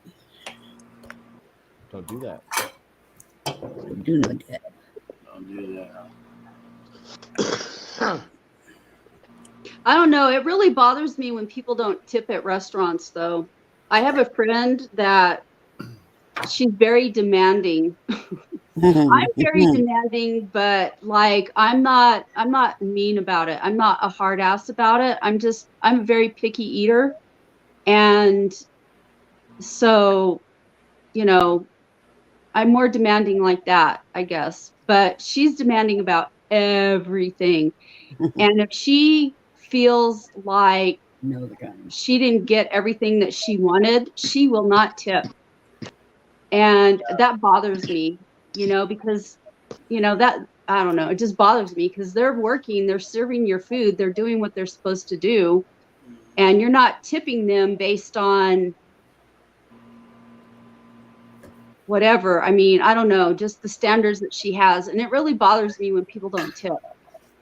Like impossible guidelines to meet, maybe, Yeah. My dad was a hard ass, and if a waitress didn't give him good service, he would leave 3 cents so that she knew. Oh no. Yeah, I've heard wow, that's even that's next level right there. They're not tipping. That's the next level, leaving a couple of pennies. That's insulting, I'd say. Yeah. But it gets the point across. And that's just how he was. So it says wealthy Americans in the 1850s and 1860s discovered the tradition of tipping, which had originated in medieval times as a master-serf custom, wherein a servant would receive extra money for having performed superbly well. Like an extra bag of coins. Right. Yeah. Right. Yeah. So you did a good job today, servant. Here's an extra, couple coins or a few beans or a loaf of bread or whatever it was that servant was paid for with in medieval times. And the Americans adapted it in the 1850s and 1860s. So that's that's less than 200 years ago. Mm-hmm. Interesting. Right. Cool. That's really not that long ago that we adapted tipping. Wow. Well, now that you think of it, that's like that's a trope in like movies and shows and stuff where they would toss a coin as like a tip, or they would also, to Steve-O's point, a bag of coins. The person would know by the weight that it was more than they were asking for, and they would tell them thank you, because the bag of coins was more than they thought it was going to be. So like, yeah, it just wasn't a thing. That again, back to my original point, it wasn't a thing on the receipt that says here, this is the time when you're supposed to be nice. Like, you know, like what? Yeah, you can put it on. That would be like forced candy giving out in Halloween. Tell me if this is a good analogy. Like you would, like every house. Oh, don't attack Halloween! No. No. No. No. No. No. No. No. You don't attack Halloween. You better stop. I want to borrow it. You better don't. Finger shake. You better don't. I won't hurt Cross it. the line. I won't hurt it. No, just like you know, every person coming up to your house, like, okay, where's my candy? It's like my light's not even on, kid. You know, like that's kind of what it would feel like. I was hiding behind the couch. What do you want? Yeah, like Halloween is all about gratuity. Halloween is all out of the kindness of your heart to the kids. You know, trying to be extra for the neighbors, for the community. Letting them dress up and just let them have fun. Right, and then you'd always make memories. You'd always remember the houses that had the good shit too. Yeah, talked about that on. Well, you put out the good shit so your house doesn't get vandalized. Right, yeah. That became that too. Yeah, you're like, oh, shit. Tricks, please. We talked a little bit about that last year, the first year of People in the Boxes. This is year 2. So strange. All right, guys. Thank you for having me up. You come a long way, baby. Good night. Coming? Love you, Keisha. Good night. Good night. Good night. Where we at? An hour and 22. All right. I don't think I had anything else pulled up. Out of tip. Yeah, I suppose it is all of that's the ultimate in tipping, isn't it? That Halloween's the show of that, but it just depends on how you look at it. It's a lot of fun. I guess that's a stretch now that I think of it, because Halloween, you're not like the kids aren't doing anything for you. That's just you being. Well, and I just thought of something that when you give somebody something, you get a good feeling. So it's not like, you know, right? You're getting something too. Oh yeah, yep. Sitting there, hard to be trying to see your point in it. So I found this here on the Brookings Institute here, EDU. 9 facts about the service sector in the United States. Fact number 1: recovery in the demand for services has lagged behind recent business cycles. Okay, people are doing things more themselves. Fact 2: leisure and hospitality, transportation, and health services saw the largest declines in demand. Fact 3: small businesses in most industries reported that issues with hiring workers eclipsed over or other problems. Fact 4: separation and hires remain elevated in leisure and hospitality. Separations and hires. Not sure what that means. Like people getting fired and hired. Yeah, that's what I mean. It costs money when you. Right, it does. Yeah. Fact 5: the majority of individuals employed in leisure and hospitality in the year before the pandemic were still employed in that sector 1 year later. Why? What? I can't imagine that. It says the majority essential workers. Oh, well. It says the majority of individuals employed in leisure and hospitality in the year before the pandemic were still employed in the sector 1 year. I don't believe that, because we saw a loss of like 60% of restaurants. Yeah. And they're well, saying you're thinking leisure is restaurants, but the leisure is actually hotels and right, stuff but like a lot that. of things just didn't come back. Well, is hospitality in restaurants or no? But then again, a lot of stuff is starting. Okay, well, maybe you're right then. Maybe hospitality is different. I was thinking hospitality. No, hospitality's no. It's hotels. No, and yeah. I think restaurants fit into hospitality because maybe they're in a similar sector. We have a career pathway at my school, and I think it's this way at a lot of schools, because I worked in California and it was this way. And you're like food, they don't call it home economics anymore. They're like culinary classes and stuff now, but Right. they fall under the hospitality career pathway. So I think restaurants fall under that. I just don't know. Maybe they just do like food services is what they call it on here. Fact 6, in 2022, the largest wage gains occurred in food services and in accommodations. So I guess they count that in a different way. Fact 7, in the most occupations, the importance of impersonal interactions, holy cow, has grown. The importance of impersonal, like curbside, pick up and whatnot. Fact 8, the trajectory of inflation differs by sector and location. I think I've had too much of this here. Put that away. I can't read now. Trajectory of inflation differs by sector and location. Okay, that's a rhyme and also fairly obvious. Fact 9, new leases are driving housing services inflation. Housing services inflation, new leases.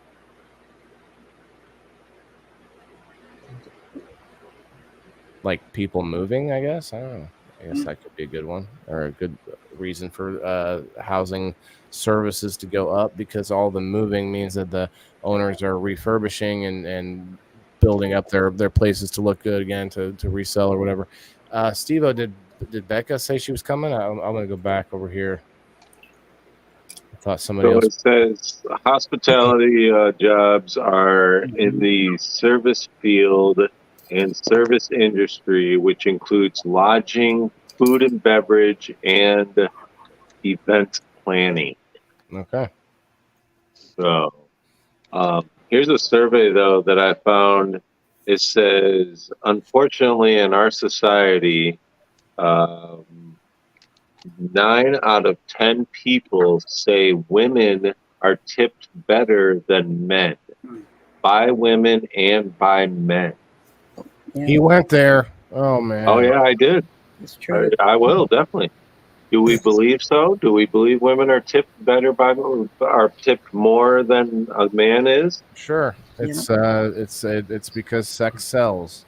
Exactly. Okay. There's a restaurant in my town that only hires women. They own 4 restaurants and they only hire women waitresses. Is that Hooters? No, they're a fine restaurant. They sell like American food. They have That's an example. Yeah, it doesn't even matter what they're wearing, as long as you have a smile coming from a lady. Most of the time is more appealing to people, more inviting, more accommodating. Most men have, I've talked about this before, most men have a resting bitch face that looks much more scary than just a female that looks like she's pissed off. There's a difference there between the resting bitch face of a female and a resting bitch face of a male. I see you, Steve-O. Man, I've seen some scary faces, man. Okay, but the beard and stuff, the males, man, I swear, we look scary to people. Kids, we scare kids, you know. Scary faces, man. I like the waitresses that come over and scare me. I'm like, We got an echo. We got an echo. It's hard to tell if I'm smiling or not a lot. Yeah. I look at myself on the screen sometimes and realize that I have such a frown. I gotta oh, hey, what's going on? Gotta try and change it up sometimes. Make a laugh. Everyone says I have a scary RBF. Well, a scary, I don't know. I guess I get it. I've seen a lady looking like she's upset or pissed off, and it looks scary, but not in the same way. Like Rhino says, you can't tell if we're smiling or not. We just there's no.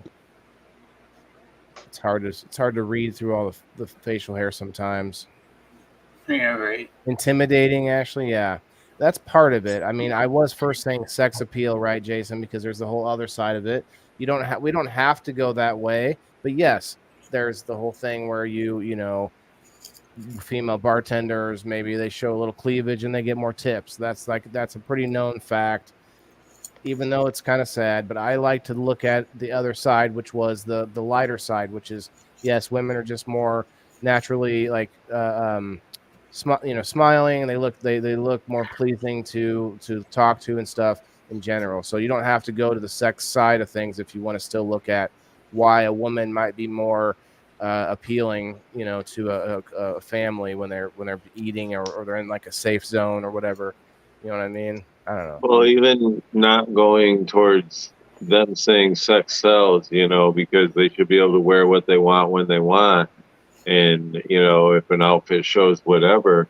But as a male or even as females, we have come to think that money gives you a chance. Right. Money gives you that possibility. If I tip this girl $150 for this $30 food order, she might come and call me tonight, or unfortunately that happens a lot. Yeah, and now we're taking things through the internet. That's our society, our Are you, culture. are you going bye, Kim? Was that you waving or? No. Oh, I thought I saw you throw a wave there. No, it's. Well, hello. I moved my phone and it made the pictures disappear, and I was. Good night. We just got Melanie in to hang out with us. Everybody. I like the background here. It looks the lighting you got going on, huh? Cool. Thank you. Hi, Melanie. Love your face. I missed you all. I'm trying to tell if it's the same exact background, just with the lighting and like dark and like a different lighting. Okay, let's take bets. I'm just kidding. Take bets. You're in the garage. I'm gonna pull you up. No, I'm just kidding. Okay. No, it's actually just this. Go ahead, pull it up. Oh. It's just one of these. Got some different. Okay. Yeah. Just a little light from it. Right? Got my rave lights out. It'd be cool to just have a disco ball sitting here on my desk. Oh my God, they had a disco ball at the store too, and I was like, no, I don't need a disco. I just had this idea for plants of like, why not have a disco ball inside of an indoor farm where the windows are open, the sun's hitting it. But then I thought, well, that's just lasers going around zapping all of your plants. Like, why are they getting fried? I don't know. Cutting your path. Oh no! Like it starts hurting people as they walk by. Yeah, it's like burning everybody. So Melanie, yes. I mean, have you ever thought about getting a job in the service industry or hiring? I mean, I have one. The people in the boxes are hiring for all sorts of service industry related things. So you have one. Are the tips good or? I don't know. You got to tell me what DoorDash pays. DoorDash isn't much more than, say, working at a restaurant, would it be? DoorDash is mainly tips. You're going to get $2 or $3 per order unless they tip. So I was lucky the other day and got what we call a unicorn. It was only a $20 tip, but that's a decent tip. Around here, people don't tip at all. At all. That kind of sucks. I think the tipping also changes depending on your region, man. If you have a region that's not doing so well economically, then you'll get more tips. I go to and I know it doesn't sound right, but I go to what do you call it? The lower income areas. I don't know how else to say it. Not the affluent areas. I used to do that. I used to make my shifts in that area because I'm like, they have money, they're ordering food, they'll tip. They don't tip at all. The bigger the house, the smaller the tip. Oh no, it is insane. But people who live like in, I'm not like low income or like I'm not in the ghetto, but people who don't live in like huge houses who also work for their money, who also work for tips, they will be the ones to tip you. Right, like you roll up to a house that's really big, but it's the teenage kid that ordered the food. Right. I'm tipping somebody because I know what it's like to work for tips. These people in the huge houses that whether their parents got it for them or they own a company or however, they don't work for tips.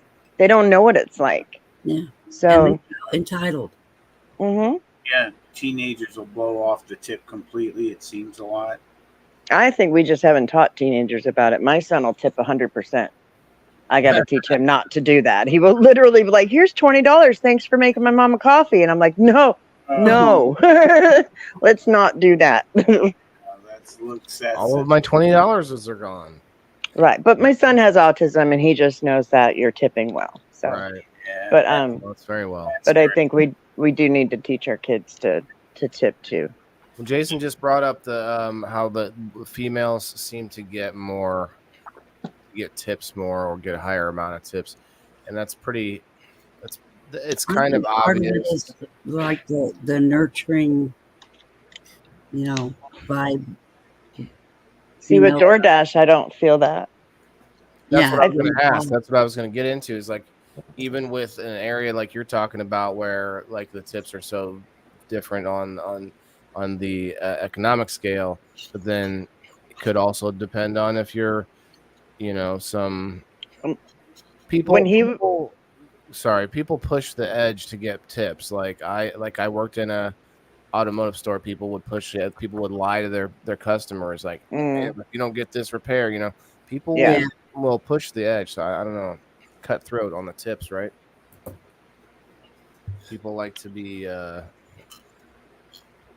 like they like to do things to get one up on their employee or their like fellow employees and shit to get the tips or get all the sales. Anybody ever been in sales before where you're like commission? Hate it. Yep. You're just like, that's where your tip is. Okay, my tip is when I get this guy to buy this extra thing on the side where I get that bonus and whatnot. And it's like always working for a bonus. That's right. Well, you got to upsell.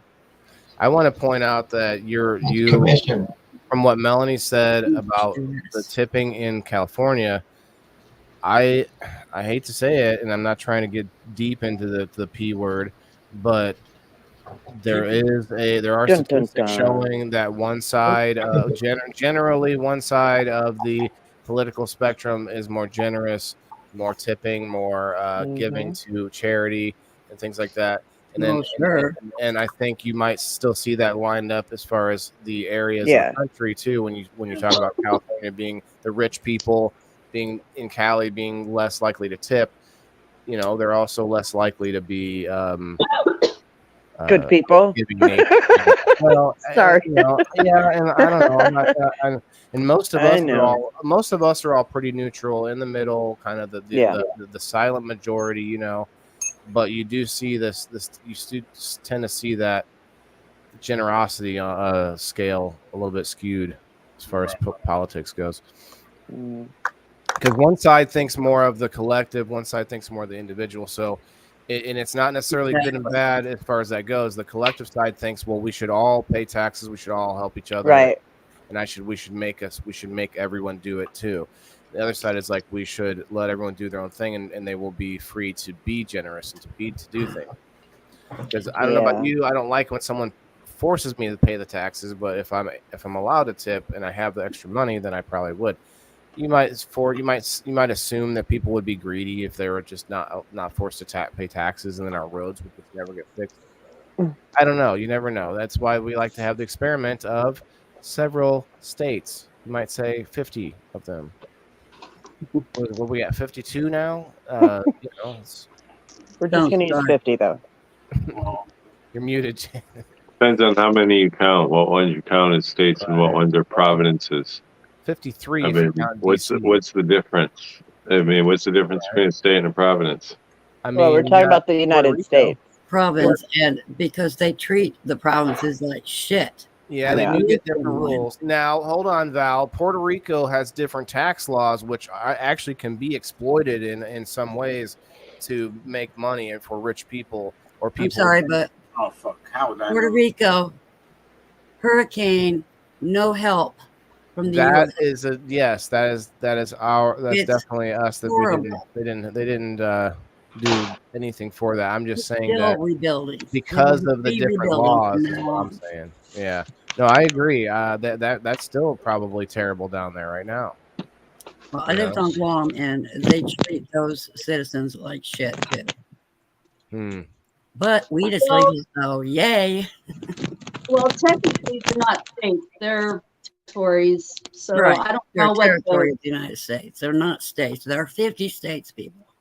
That's Yeah, all. I don't Yeah. know what the legalities, of the United States are towards them. I know that they give them aid and stuff like that, but they let them start governing themselves and elect a governor in 1970, I think it was. I was there. yeah. In Guam.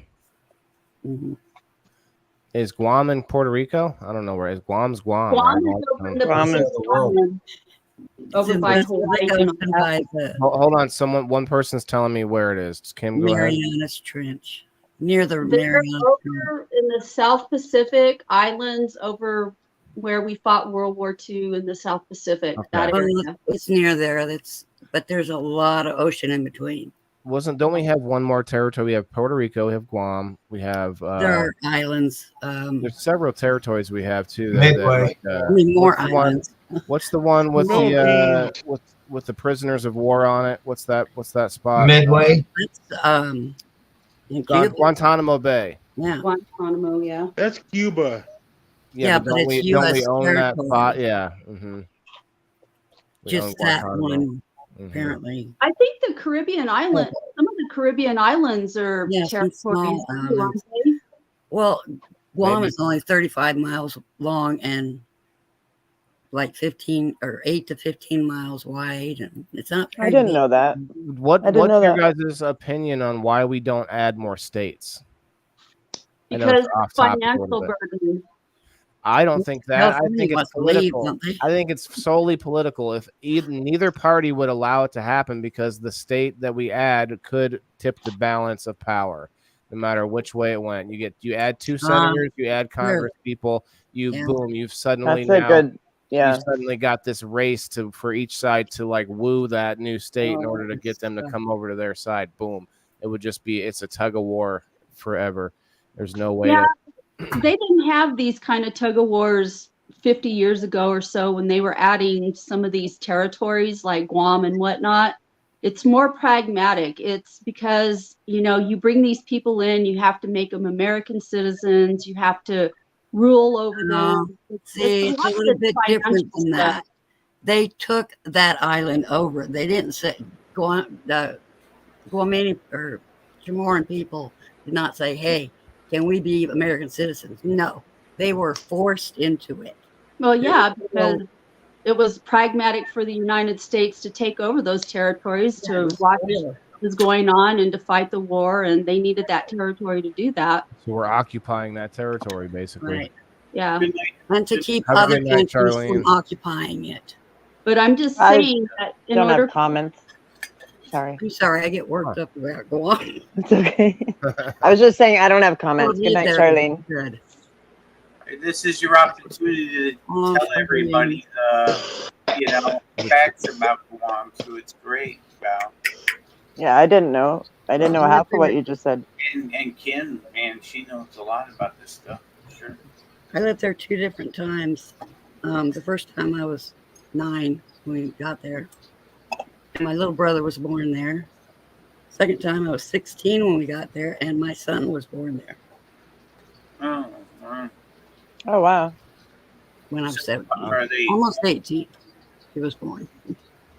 is that Guamanian then? No, they're called Chamorro, and he was born on the Navy base. He's a U.S. citizen.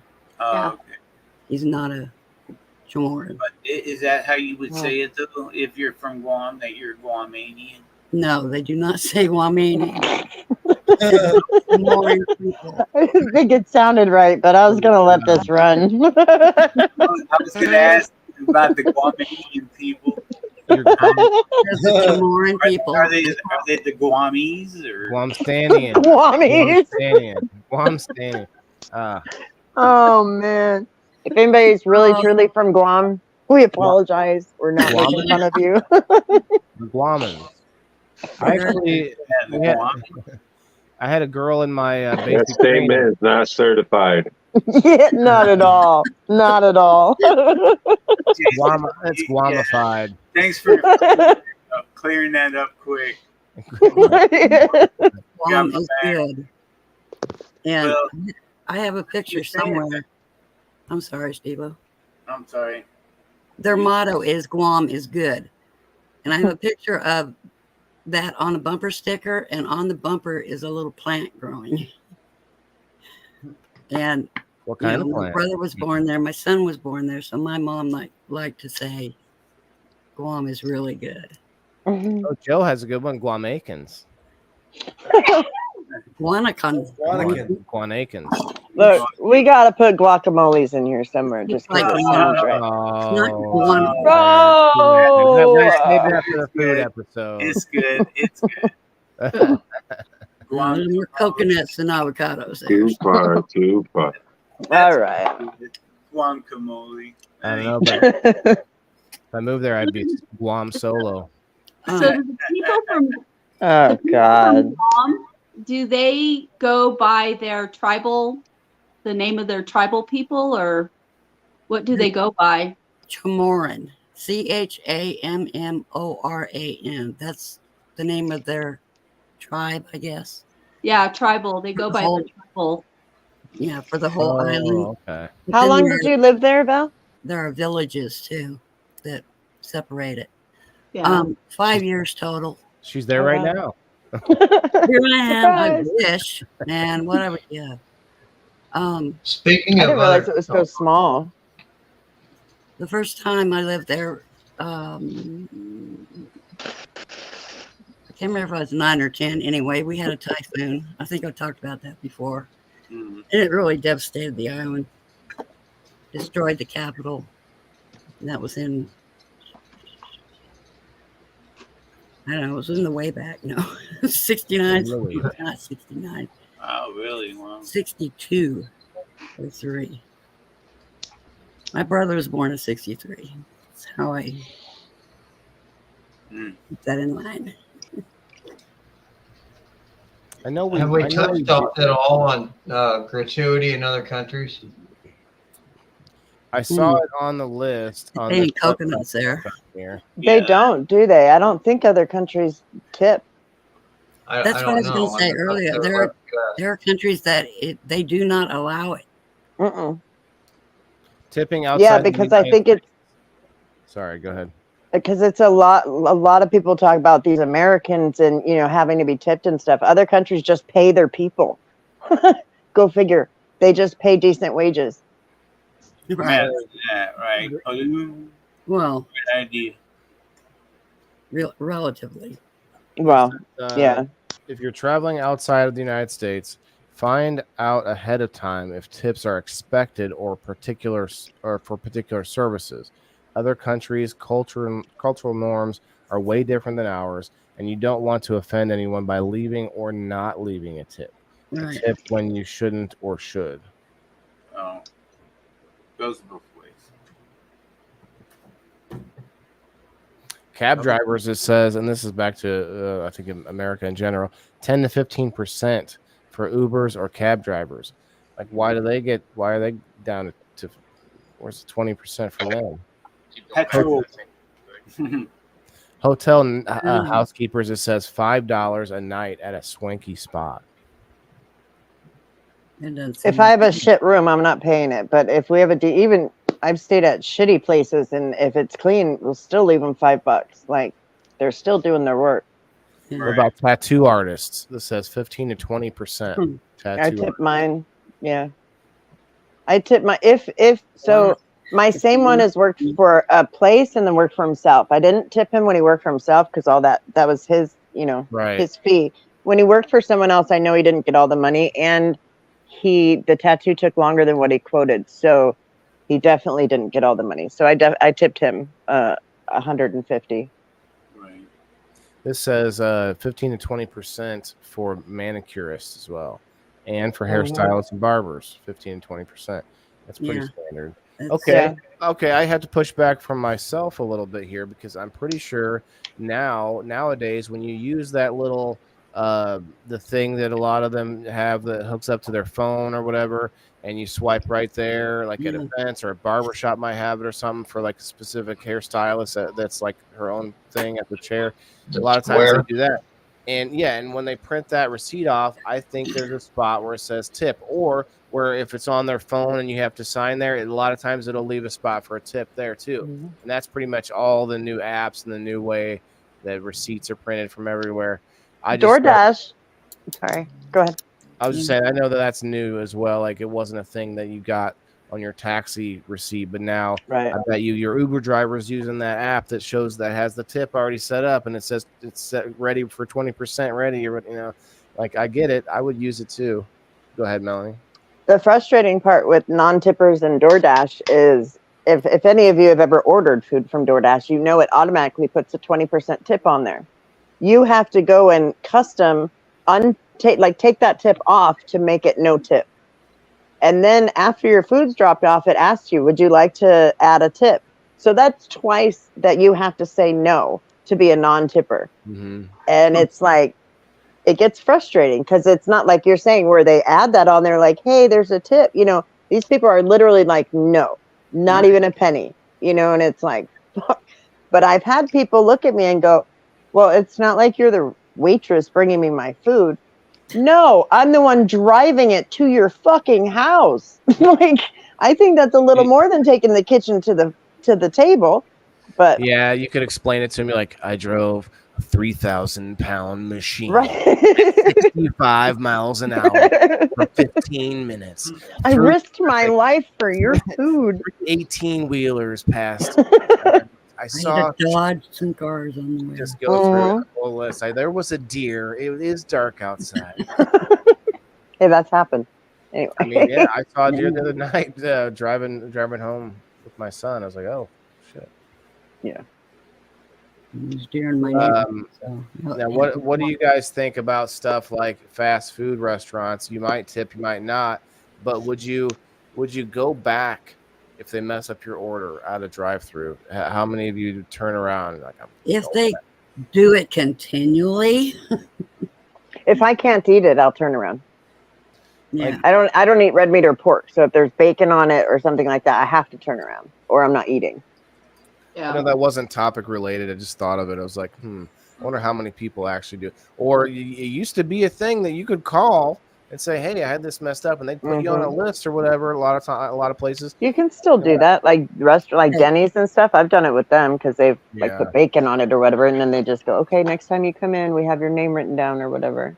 But not fast food. I was not really anymore. mad about KFC screwing up an order one time, and so I said something on their Facebook page, and then they turned around and emailed me.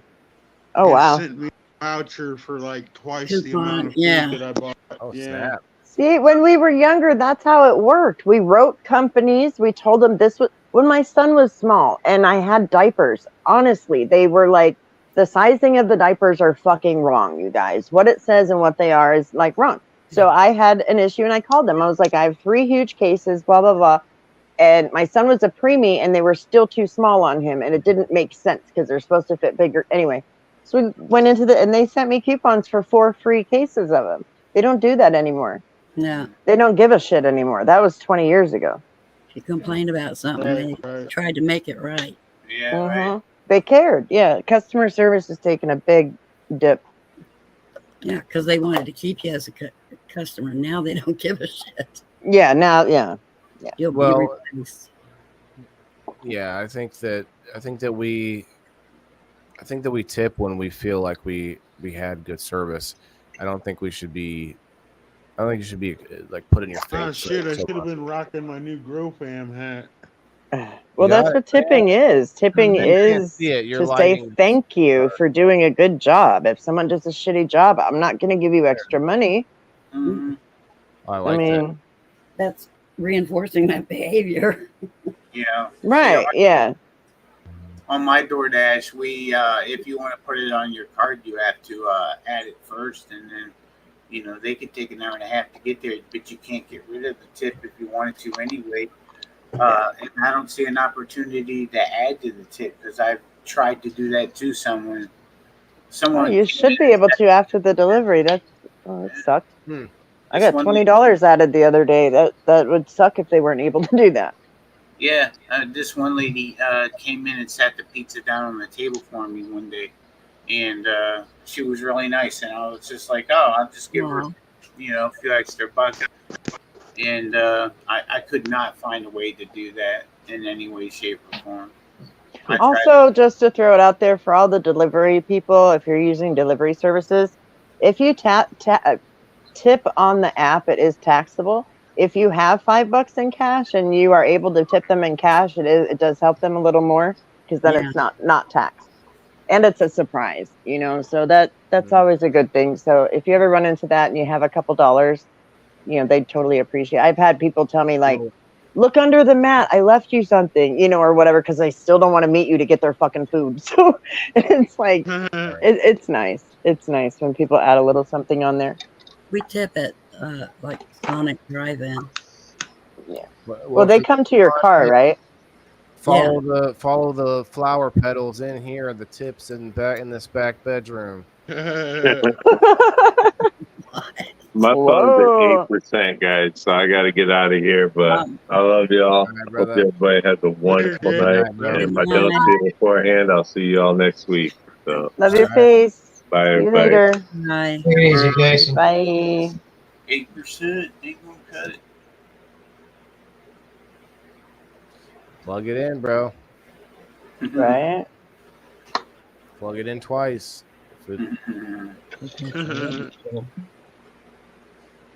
It's been a good episode. Thanks for coming up with the topic, Steve-O. Appreciate that. As always, if anybody wants to invite anyone onto the show, let me know. I want to get some new faces come in and share their experience. Let me go check. We're live on Kick still. What's up, Kicksters? I got another follower. I'm up to 5 on Kick. Kick is a weird one. Anyway, just started all at the same time. Okay, well, good luck, Joe. Good luck with that. Yeah, what happened to Becca? Hope she's all right. I sent her the link as well.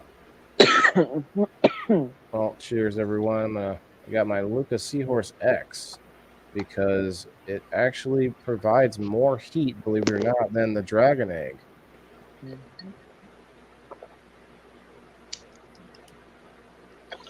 Nice. Speaking of, I guess we can get some shout outs out of the way, guys. We have a new paid sponsor for I guess I have one for all that I do, but People in the Boxes is included in that. But your CBD store from Quincy, Illinois, guys. Matt Anderson has thrown in on the sponsorship. Cheers, everyone. Cheers. Cheers to that. Yeah, this is an exciting thing, man.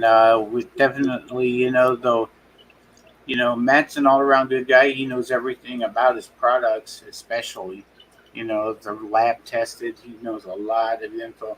He's really good at telling you guys about it. We'll probably have him up pretty often, I would say. Or, we're gonna make some good commercials for it and stuff. So yeah, looking so I have something to play. But guys, he gave out $150 last night. Yeah. He's got another $75 coming for game night. Yeah, he did. Wow, nice. Yeah. So you are going to want to join locals, y'all. I'm not going to go through it all, but we had a hell of a night last night. Like 8 people joined up. Just do it. Are you? So you're at 51 then? Is that right? Everything. No, I'm not. I'm not up to 50 yet, but I'm like 3 away. But it's okay. Can we get Waylon to 50 tonight, you guys? Can we get 3 more people? Go get a local. Maybe. I tell you what, I gave $100 away last night to my local members who stopped through the show. Oh, pretty cute. Definitely worth it. Late last night, I fell asleep. Well, you did not win, so luckily you didn't. But you would have got it anyway because if you're a locals member, you don't have to be there. You said it, Melanie. Well, my phone was running, but I was like, "Son, Mom." I waited way too long. Waited too long on it. It's all right though. It was like, I don't know what time it was. It was like 11 o'clock my time, I want to say. Right. And I woke up and I looked over and I picked up my phone and I looked at it and you guys were still going and I was like, fuck this, dude, I'm going to sleep. She's like, they're still talking. Yes, it was like, oh my God. Yeah. Yeah. Well, because I decided to do the 150 from your CBD store, and I was like, well, I want to get some more people in here, and I waited, and then the numbers just kept going down instead. I'm like, what, for $150? All right, well, we'll see you later. And it ended It was up to one person? That was weird. Yeah.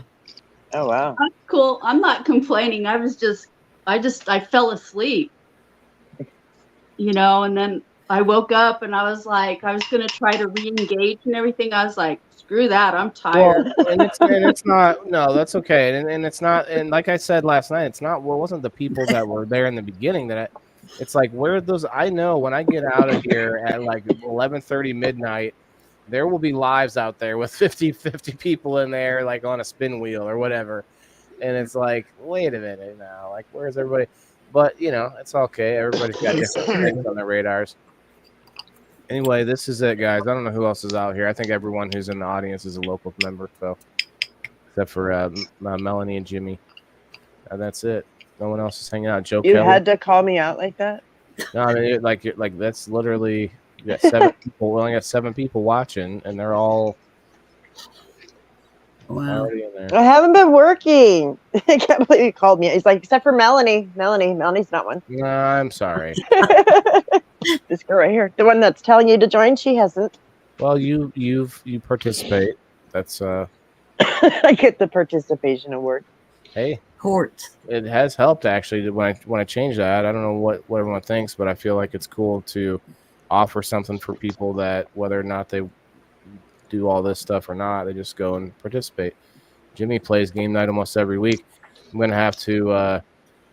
We might end up having people compete over who's sponsoring a team to play. There's 6 spots. There's only 6 spots to play, and Dan, you don't have a website. He's working on it. Dan has locals. If anyone wants to follow him over there too. Rhino, Rasta Rhino.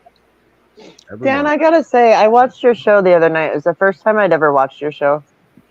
It was pretty interesting. I learned a lot about mushrooms that I never thought I even wanted to know. I mean, yeah, it was pretty. It was a good show.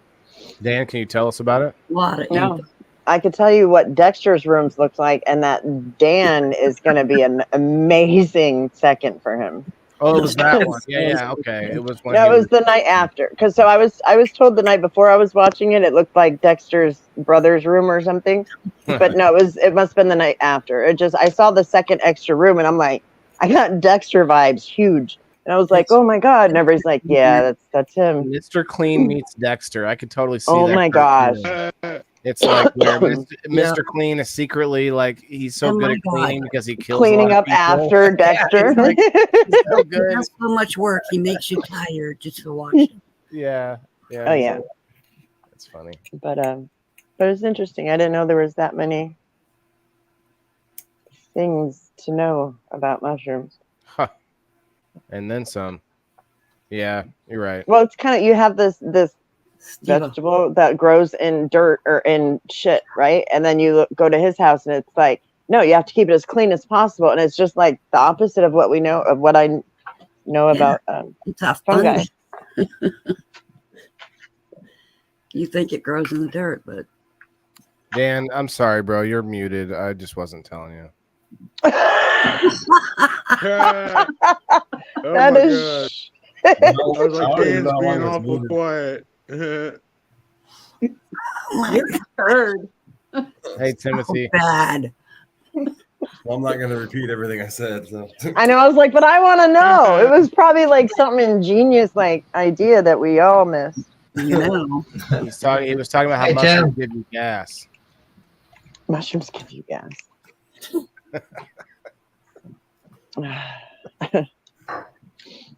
No one else said anything either. It's not my fault.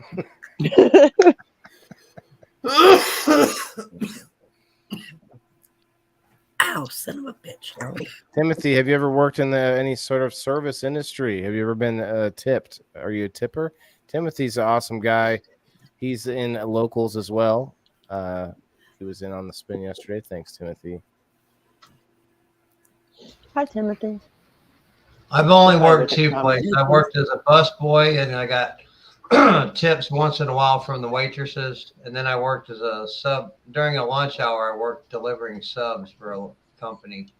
I got pretty good tips there because I was delivering to lawyers and doctors and lawyers and judges and stuff right by the courthouse and downtown Belleville, where they had mostly businesses where the owners couldn't get away.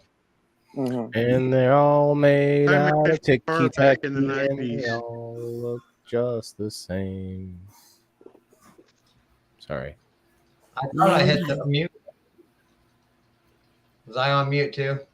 No. Oh. We heard you.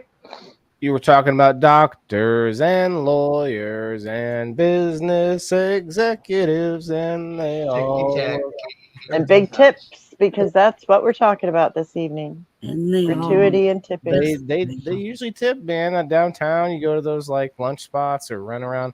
I bartended, and I did that a couple different times. And I tell you, it can be pretty. It can be pretty like up and down emotionally too. Like when there's no one there, or then suddenly there's you're a rush, you're packed, and then it's just like, man, it's such a roller coaster. Did women tip better than men for you? I can tell you that I definitely got less tips than the female bartenders. No, did women tip you more than men tipped you? I couldn't give you that. I don't know. I wouldn't say. Joe, you better give her the whole damn thing. Although you're already married, she doesn't need it. Joe, that didn't take much then. Great job. What is underground coal mine? Right? Like I'm thinking as a delivery driver, I'm like, how do I get there? Yeah. How do I get your food? And you better tip me if I'm going underground. I wonder, like, do you order DoorDash under there, Timothy? He's like, I'll be underneath and he starts giving like just location, like addresses. We used to have a Chinese place in my location. He says we used to have a Chinese place that would fight for our order, usually $20 over the cost. Oh, so they tip about 20. I think he's saying they tip about 20 per order. Who does? The Chinese food place does? No, Timothy, in the underground coal mine people. You have to keep up with the rest of the comments.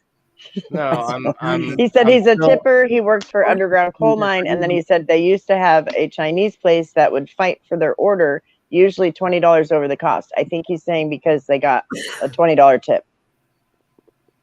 But Timothy, only you can. The delivery person would fight for the order. I understand now. Yeah. I was like, I'm like, who are they? Yeah, it would tip 20. Okay. He's like, they're fighting other restaurants. Yeah, like the restaurant wars, like the That's where I knew you were. I knew you like very stereotypical, like Asian man at the Chinese place. He's fighting the taco guy. Like, is that what's happening here? No, I get it. I get it. I worked at a pizza place when I was 16. I was too young to deliver, so I got to cut the pizzas. But those delivery guys, man, that was sort of a cutthroat too. You're in my territory or whatever. I was like, oh man. Oh. I get it now, Timothy. I understand. So like because those coal miners were tipping big, so those delivery guys were like, I'll take it. I go see those big boys. We have a sports complex nearby, so the delivery guys would fight over taking the 20 pizzas over there because they always get like a fat tip for just one big fat order. Oh, Timothy, that's sweet. He called me one day telling me about it and thanking me for the generosity. Wow, that's awesome. There's deer in my front yard. I can't imagine working in the coal mines, bro. I thought we got rid of that with people. No, there's still coal miners out there. That's why I was like, I couldn't figure out if that's what he was saying, that he was a coal miner or exactly what. That's a scary job. Yeah, man. I thought we just leveled mountains now and made Well, quarries. because we don't hear about it unless they get stuck. Yeah. Well, I mean, I'm thinking of all kinds of things like black lung and all this stuff. Mhm. It's like we still voluntarily do this. I feel like we just leveled. I thought we used dynamite now to find coal. conditions, and yeah. Like I thought it was just let's blow this mountain up and like level it and then dig like Well, they've done that too. There's some places Illinois, you machines can go can't tour get. one. You can tour one, Jimmy. Wow, Yeah, Elkhart, Illinois, air quality's got to be which great. is halfway in between Springfield and Lincoln. See, Timothy, we were talking about that earlier. Is if you've worked for tips, if you know what it's like to live on tips, you tip more, and that's what I was saying. As a driver, the lower income areas tip more than the higher tax bracket income. There's an echo or something. What's going on? TV? Something's on. Playing something? Lauren? I'm all trying to figure out what Oh it is. shit! I didn't realize I rented a movie on Amazon. Yep, it's starting now. Oh, I didn't know you could rent those kind of movies on Amazon. Bro, what's up, bro? Busted. Everybody grab your popcorn. It's like, speaking of Chinese food, let me get Amazon out. I actually just saw there's some interesting I things actually on Prime tipped for the change. Amazon driver a few days ago because she brought my shit in the house for me. Nice. That's nice. Yeah, Jimmy. Sometimes I will definitely try to do that. When it's real hot out, I leave the mailman bottles of water in the mailbox. That's sweet. Nice.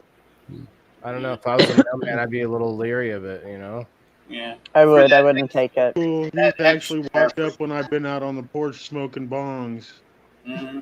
Oh well, if he knows you, I guess, and knows that's what you're doing, maybe that's different. But I was sitting in the garage one day smoking a joint, and the garage door opened for the garage delivery, and it was like a big old. It's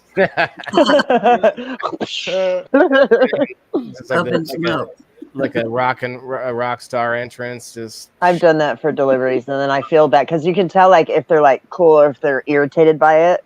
This couple was not okay with it, and it was right in their face, and I was like, "Just leave it there. I'll get it. Sorry." And then imagine me just sitting in there in the chair, you know, all busted up, you know, just joint, and he don't know what to say. Hello, sir. That's all he can do. Hello, sir. guys, if you're just Like, I'm medicating. Fuck you. I leave cycle. If you're just coming in, share us out if you would, please. Maybe we'll reinvigorate some life into this. I wanna point out something kind of funny. Jason's gonna miss out, but when I Oh, Timothy, that's sweet. Sorry. It's okay. I went to the bathroom and I come back out. I got a table. Okay. And I'm like, okay, go to the table, right? Get their order. Go back to put the order in and realize my fly was down the whole time. After coming back from the bathroom. That's classic. Yeah. And nobody said anything. Well, that's wrong. I guess Yeah. I guess the horse was still in the stall. How cute you are to call it a horse. Anyway, go on. A horsefly. But, A horsefly. I get I it. didn't have to say the whole thing, but you know, but yeah. For me, you did. You know. Timothy, yeah, we give the mail lady $100 every year, and she will come back to my house and drop off cookies and bread. I miss that those is the way days. to do I it. miss. See, back in Illinois, that's how it was when I lived there. You know, we gave we'd take coffee out to the garbage men, you know, all that kind of stuff, cold drinks, you know. And here we don't even notice I mean, I hate to say, we don't even pay attention to garbage men anymore. You know, it's like, oh, they just take our garbage, and times have changed so much. They keep stealing my trash every But week. if they Who are these? if they like went above and beyond, you would notice them. Yeah. Therefore, you might tip them more. Well, that's also back in the day when they were not. It was different trucks. I don't know. I haven't been back east, but here, you know, they don't get out of their truck. They press the button and lift it, and it dumps, and they go. So we don't get to know them. You know, back then it was like they were out of their truck, and Guys, Leaf Cycle one of the sponsors of the show here. Definitely check him out. Lee Cycle, have you ever worked in the service industry? We want to know. Have you ever been in like a, have you ever bartended or, served or done anything where you got tips? And then vice versa, guys, give us your stories there on whether you tip, what you look for when you tip. And like I was talking about earlier that, tipping online is such a different twist because you're tipping someone for their entertainment value, but also maybe for their, I don't know, for you to you feel connection with them in some way, and maybe that's why you're tipping. It's a lot different. Oh, you were a cook, okay? You were a chef or at a restaurant. I was a bartender a couple times, not too much, but you know how people put goodies out for the delivery drivers. Yeah, put it. So garbage people. I will go to the casino sometimes, and they split their tips on the floor. How do you guys feel about that? So if between the dealers, you got 30 dealers on the floor, or that whole shift, it's what it is. It's an 8-hour shift. Whoever's on from 2 to 10, they split all the tips at the end of the week from that shift. Now I've tipped dealers really well if I like that dealer, so I have mixed feelings about it. But how do you guys feel about it? I think it depends on if, like, when you get hired there, if they say this is our policy, this is how everyone does it, Well, it's definitely their policy, but I mean, as someone that tips, if you're tipping this person for their work, I personally would rather them get it. If I give this person $100 tip at a table, and the person next to him didn't get a tip, I feel like it's because this person did a good job. But some casinos will, at the end of the week, just split them up because it's more fair. But I don't know. The problem with that is that everybody has to pull their weight, and that's the only issue. Like I worked at a automotive shop where I made like $7 an hour plus commission. So it wasn't quite half my check, but if I wanted to make more than $12 an hour or whatever, I mean, you're talking half the check is commission, which made all my other fellow employees my enemy, And it was like, oh man, and like if whenever I was off, if I was off a certain day on my day off, maybe my customer came in and it's like, I wanted to see if I could get that done today, and Valerie's like, oh well, sure, sir, let me right this way. And she says, well, but have you thought of this other set of tires? They're actually better in this way and this way, and if Valerie gets to change that person's mind on the sale, then guess what? That's Valerie's sale now, and she gets the commission. That's how I think, And so what I thought a while back, or like while I was there, I thought, why not make make no commission, but the entire store then competes with another store. It was a Sears Automotive, so why not this store compete with the other store, and that way our whole store wants to work together really hardcore, so that our store makes a higher number than the other store, and then we get a bonus of the extra or whatever, maybe something like that. But they wouldn't do that because why? It gets a bigger vision, divide and conquer. They want the employees to be like at each other, like not necessarily negatively, but they want us to be like worried about each other. So management doesn't have to. Anyway, that might be a dark outlook on the reasoning behind it, but that's my opinion. It's like they want you to be more worried about each other, so that way the competition makes you work harder. Because if you think about it, if no one made commission, then maybe the lazy employee, like Dan, because you guys all know he doesn't do anything. Like that guy Dan, look at him just sitting there. Comes in every week. He only works like 3 hours a week, and it's like there would be no clean way anything. And so if there was no commission, then we would have to be like, we'd have to like have interventions on people. And pressure cooks in there in the lab. Yeah. That's in my kitchen. But you know what I mean? Like we would then have to vice versa. We'd have to like have an intermission on that employee. We'd have to be like, we need you to work harder, So I get it. Michael, if I finished that anyway. Since you just got here, what do you think about tipping, Mike? I'm not sure if that thought came through. Hey, Mike. From all of that, but I assume it didn't, but that's fine. I like what Melanie said the best, is we tip, or I tip whenever somebody, to say thank you, or to when somebody goes out of their way for a service and goes above and beyond. All right, so I add a little. Yeah, it should be a little extra. Like, I feel like you brought me my food, cool, here's a tip. You didn't smash it on the floor. But if someone does extra, like brings it in and puts it in my fridge, or stuff like that, like what Steve was saying or Jim was saying, and that's not something that was in your expectation. So they went above. And then too, if like your server's having a bad day or something, and they didn't give you shit service, but they didn't do anything extra. Yeah, you're not gonna not tip them because that's they still did their job, right? Yeah, they showed up anyway. Gotta make the bucks.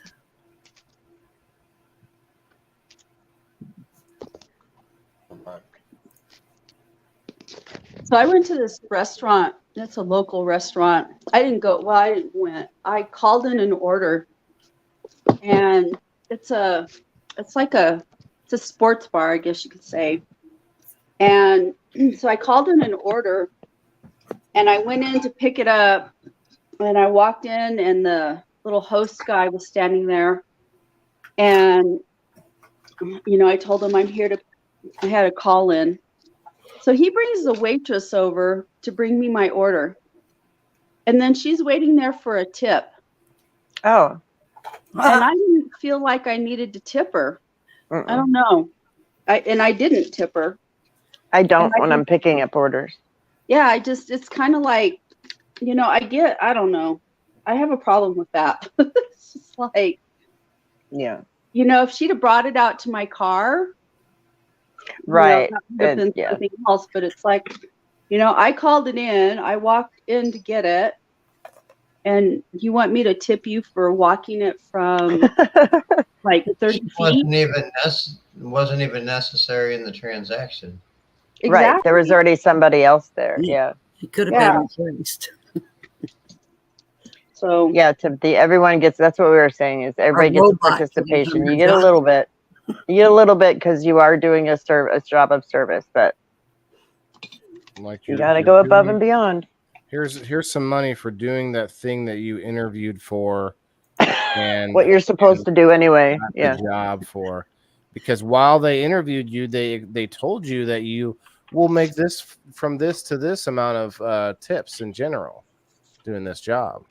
Like if during the interview they said they didn't say anything about tips. And they said, we're going to hire you at $3 an hour. And you're like, I'll be right back. Wait.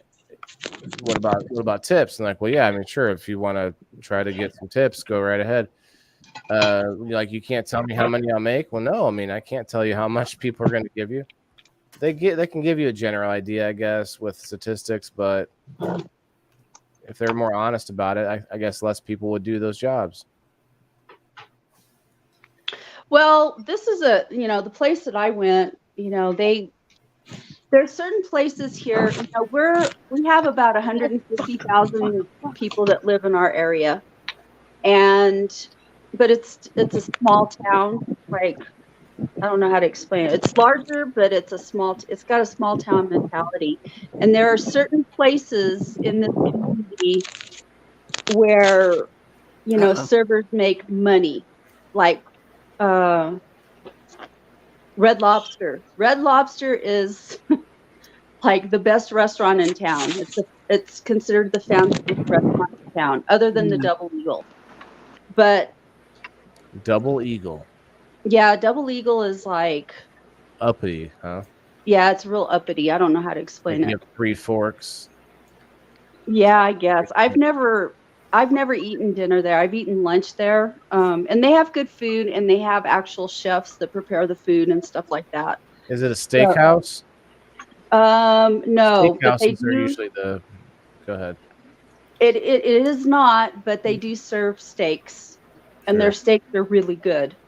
It's not like going to Texas Roadhouse or something like that. Sure. Although they can cook a good steak too. I guess it depends on how far you go. Jimmy, we have a place nearby. The Fish House. I don't know if you like fish or Yeah, not, but Jonas. not Jonah's. This one's called the Fish House. I've never heard of it.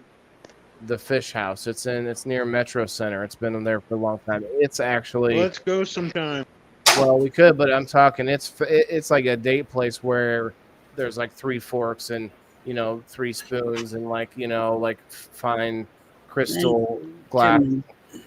Yeah, like it's and I don't think there's any windows in there and stuff like that. Like it's like one of these like super, it's really expensive too. It was I only went there I like once. shit like that, dude. I like really expensive places. It's an interesting place. I haven't been there in a long time, so it would be cool. Heck to go back. It would be cool to check it out. And actually, and this is a good topic for our Tuesday show, Steve-O. Well, Steve-O might be gone right now. No, I'm here. Because I've been going to a lot of small businesses, events, and restaurants and stuff, and with the thoughts of, let's talk about this one. Let me show off what I ate here, and a review is a review. Like honestly, if I have something bad to say about a restaurant, I'm going to be tactful about it. But sometimes parking really sucks. Sometimes they don't have enough employees at a place, and so. I try to be open about it, but most of the places I've gone have been, no issues. Eventually, I can be like, I don't want to be a critic necessarily. I just want to go and like show people what they have to offer. I don't know if review is the right word in that case, but I don't know. I just spilled soda all over my couch. Way to Timothy go. says, it's like men wanting praise for being a good dad. Like that's your job, fool. Yeah, or parents in general. Like I see parents post up and say things like, actually, I'll post. You might see a picture of my son, but you're not going to see me post a paragraph about how awesome of a dad I am. Like I see that happen a lot. Like, look at what I do. Yeah, and what you have to deal with, and no. Yeah. Are you kidding? I ask my kid every day, "Am I all right as a mom?" Like, I'm trying, right? Right. It's different though, I guess, when that's your only outlet. I see that from people I went to high school with, where like they're showing you their whole life, showing every step of their child's development. It's tough though. For me, like he's always around, so you're gonna see him in my yoga videos, see him. I just see him in the back of the chainsaw one. He's all back there playing. Yes, sweetie. Oh man, he loves it outside too. We went for a walk today. Need to get outside. I like Gabe. Did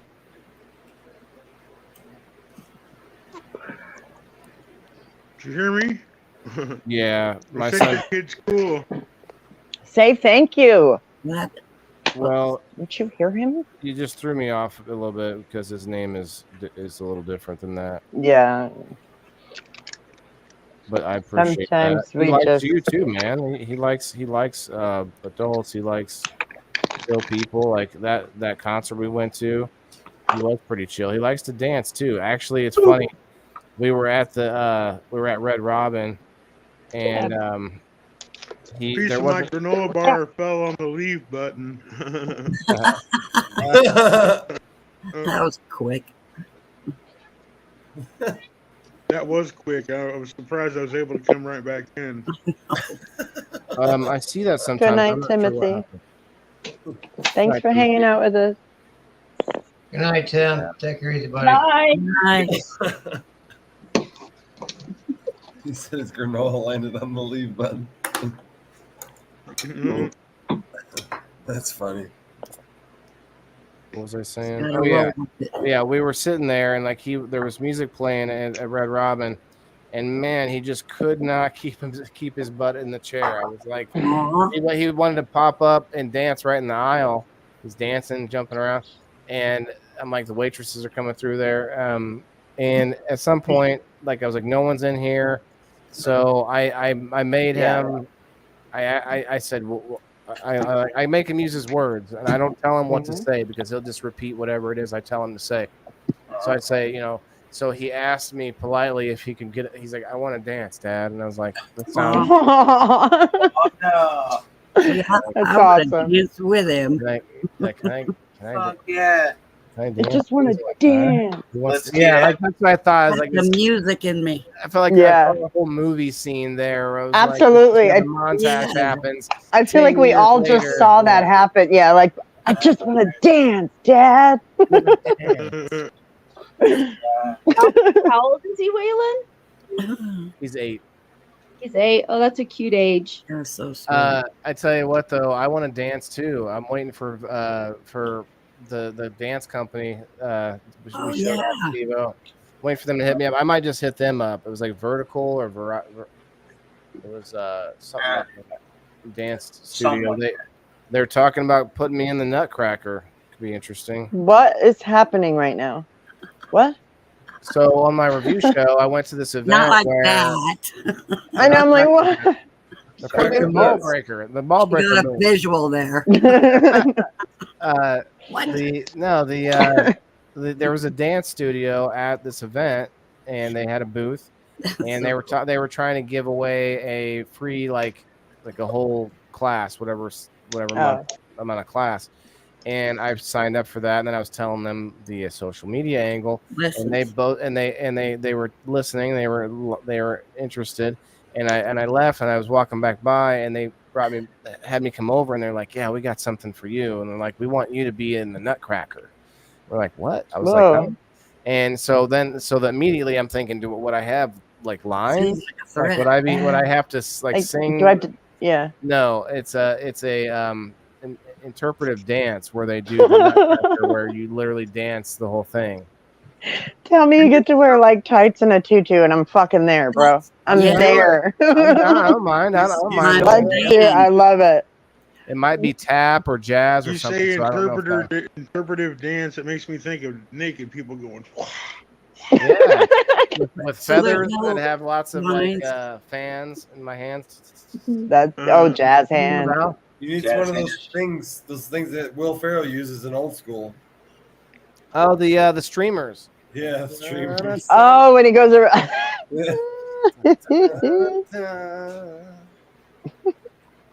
See, can I make one? Here we go, like this. Jesus. You can be as graceful as Will Ferrell. Are you gonna fly away or what? I'm flexible. I could do it. I don't mind, man. I want to learn how to dance. It'd be fun. Just a little an experience. I told her like you have to sing or no. Any lines you have to. No, the whole thing is interpretive dance. Cool. You just dance through the story, like kind of like imagine Joe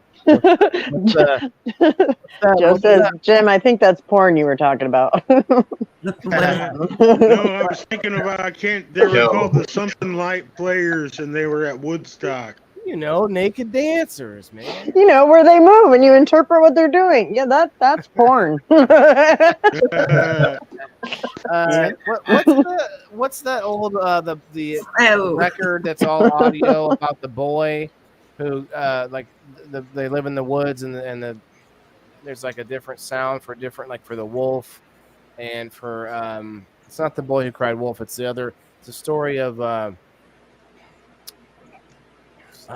the boy's dad is like a big trombone, and like there's nobody has lines or anything. It's all, the whole thing is, it's a cartoon where it's all told with music and as the characters are moving around. What was it? Dumbo didn't have any words in it. It's like Dumbo a little bit. Dumbo didn't have any words. Everything was a sound. Peter and the Wolf. Peter and the Wolf. Yes. Right. I've seen it with the St. Louis Symphony Orchestra when I was in 8th grade. Yeah, bro. Cool. That's pretty. That can send chills through you. Like just the emotion that music puts through you, man. We need to do another music at People in the Boxes episode again. Music appreciation. Try to find some really special acts and maybe get together something cool. It's what got me interested in classical music. Not that I listen to it all the time, but I will play it in my when I'm up here gardening by myself. Mm-hmm. A lot of times I'll put on some classical music and I'll play. I like classical music. Beethoven or Bach or Tchaikovsky or whatever. It's not There's bad. something about it that says that it helps your thinking and helps your brain a little bit. It can be calming. Yeah, that's what I was gonna say. Calming and relaxing. But speaking of music, guys, next week on the Indoor Farmer, episode 97 next week. Holy cow. We're going to have Ashley Huffman on as our third chair. Ashley Huffman next week, so we want to definitely show some love. Ashley's been putting out some awesome stuff lately, doing some amazing things.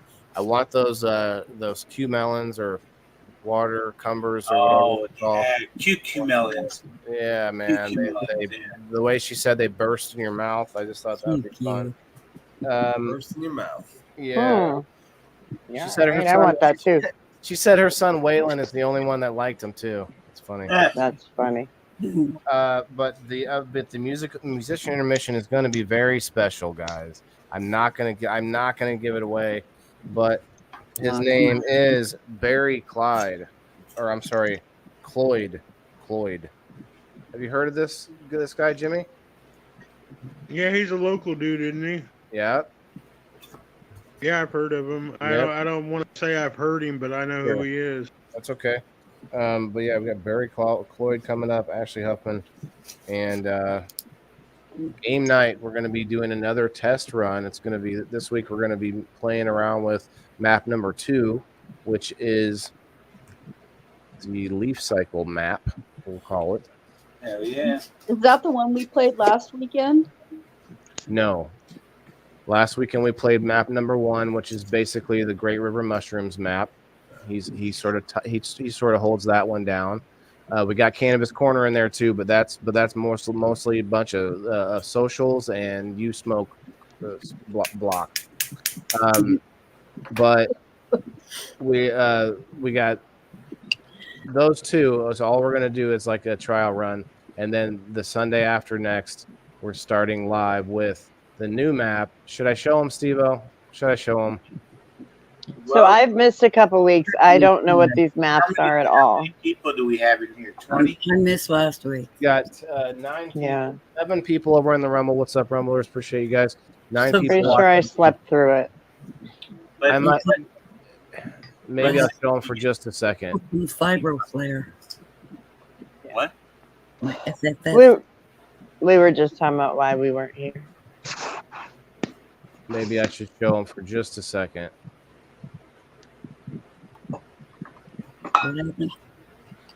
Oh man.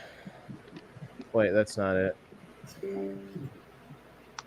No, but if you're interested, get on the locals. Check it out.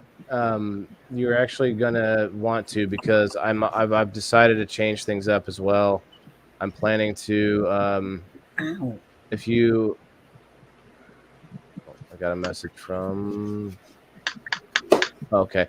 I'm planning to make people pay their shipping if they are not in locals, but you are still participating and getting the spots by playing in game night and whatnot.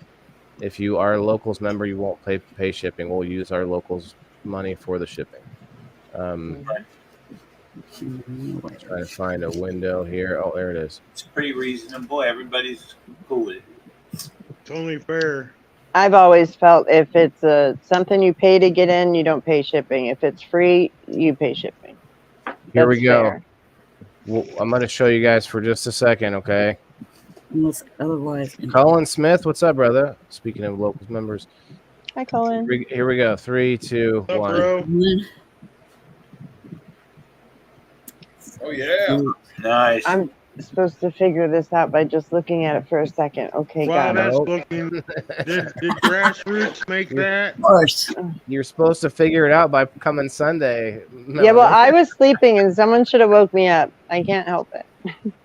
No. Jimmy made, yours truly made that, my friend. Should be some That's Somebody's cool, been bro. working.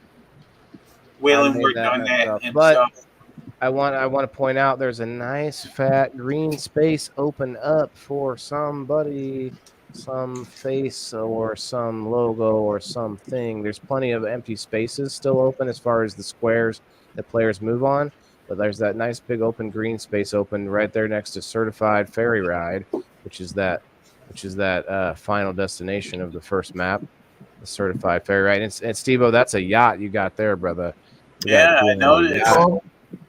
In fact, let me show you guys. I can go in here and I can zoom in if I want. Oh, nice. Mushroom.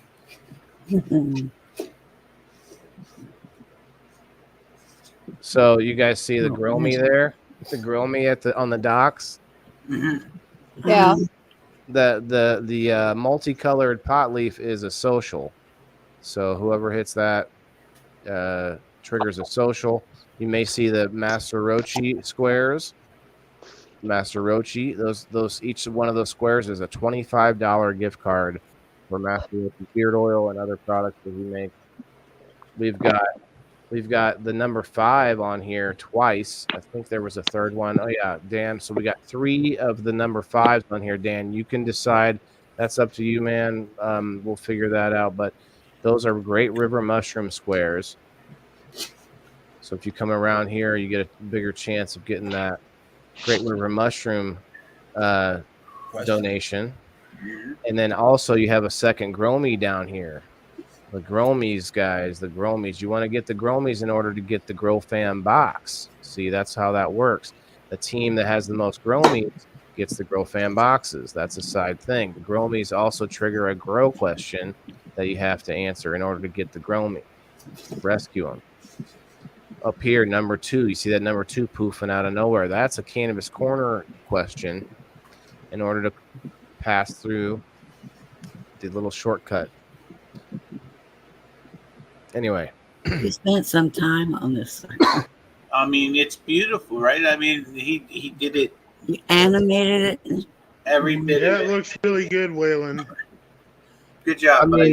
I mean, every time I mess around with it, I add something or change something. I don't understand it, but it's really cool. Right. Same, Val. I'm like, wow, yeah. Well, the point, the best part about that is that you guys don't have to move your pieces. No one has to do anything but me. Like when I roll the dice, I tell you what happens. Those number 3s are general questions about my shows, people in the boxes. There are questions about all the shows I do and also maybe my sponsors. Whatever questions I put in there are going to be pretty general stuff that is good for my show, advertising and whatnot. And anybody that wants to get an extra square can do those. There's a few people that are adding their names to that list. Probably going to be seeing Happy Hippie Head Shop on some of these maps. I know we're going to see more Grow Fam than I had previously mentioned. We're going to see True Healthcare and Wellness on the map. All things that I've worked out already. We just haven't got the details on what's going on. Leaf Cycle is going to be on the next map. We're going to figure out exactly where that's going to be and all that. So, I mean, it's just going to get better and better. I mean, we've already got probably $500 or more. If you count the prizes I buy myself, probably I'm thinking $500 to $600 that we're putting into game night now every week. Wow. Which is crazy. Because you got $75 coming out from Matt Anderson from your CBD store. $75 right off the top. Then you got $25 for every Master Rochi square. Actually, I think I put extra Master Rochi squares in here. It's 2 Master Rochi squares per map. There's 3 on this one, but the first 2 that land on them get the opportunity to get those. So basically the whole map is going to be full of sponsors and friends of the community and friends of my show and of me in general. Like you got the Foop Loop down here, which is where everyone starts out at. Yeah. You got to roll a 5 to get out. You got to roll a 5 to get out of the gate. And when all the players get out, there's a Technicolored pot leaf there, which means all 6 players get out of the gate. It's a social. So this first map is really oriented around a lot of cannabis, just because it's a good way to start the maps, but also because Cannabis Corner is on here. Jay Frost is on an island out there. It's kind of hard to. Hello, someone in here? Come on in. Oh no, I was tapping my bowl out. Oh, okay. The island's hard to ship things back and forth from, so we just making music. Somebody hit the bomb. Make some noise. How do I back up? All I see is zoom in. Oh, I can do that. Okay. Anyway, I explained too much. You guys don't really like. It doesn't really matter. It's just like when you roll, I'll give you your options. It's not too hard. Like think of the game of life, maybe, or maybe not. I don't know. Got Leaf Cycle Lake up there that we're gonna go to next week. You're gonna see that. I don't know if I'm gonna have a map like this ready for Sunday, but I did make this happen today, so maybe I'll get working on it tonight. Man, that's awesome. You should be very proud of that, man, and we're proud of you for it. It's awesome. It's fun. It's fun. I Copyrighted, certified. Thanks, Crystal. Crystal's a new member. Thank you. We'll officially. You know, that's what I would expect from like a Mattel game or something. Yeah. I mean, that looks really good. Well, we will do an official certification once it's all said and done. I love the colors. Really good. Yeah, I might take away some of the 3s and put some P's in there and make specific people in the box squares. And so, Melanie, last week we tried out the first. So let me show you the picture that this came from. Okay. We first tried this. We did it through OBS, so it actually went well. But I forget what I was going to say. My bad. Something about the P in the box. Oh, we did. Thank you. We did some people in the box questions. Here it is. We did some people in the box questions on this map. This was the first. Okay, now I see why everybody's impressed with the. I mean, the new map's cool, but now I'm like, oh, okay, you did do an amazing job on this new one. Does it put things in perspective now? I mean, no, I get it. It's I get it. No, I mean, so, okay. I think that's still you did a lot of work. The first one it makes sense. Didn't think about that. Is there a way to put them side by side? It's still pretty cool. Yeah, that's an amazing. Yeah, you should do work for not Warner Brothers. What's his name? Merlin. Why can't I say MB? What the fuck's his name? There we go. Now you can see the whole thing at once. That's cool. Parker Brothers. Oh, thank you.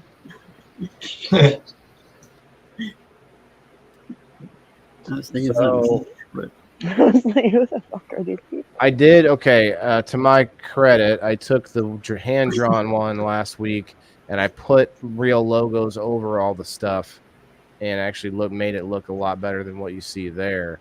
Like I put real words, like real like people's logos. So yeah, no, I think you did an amazing job. That's awesome. But now the one on the left is definitely. Lisa May wants to play now. Mm-hmm. Lisa May, you heard all those rules. You don't like rules, remember? Hi, Crystal. Milton Bradley, yes. Yeah, that one. Yep, that's it. I've got like a stack of his games right to the right of me. I'm like, I can't think of his name. Cannabro Bradley. There we go. The Swami. So when you drop a whole glass of soda on your couch, it gets sticky. Just letting you guys know. Oh no. I did that about a half an hour ago. I gotta wash my couch. Who we have on the market? Yeah. All right, all 8 of you. Sorry, all 8 of you are on my page.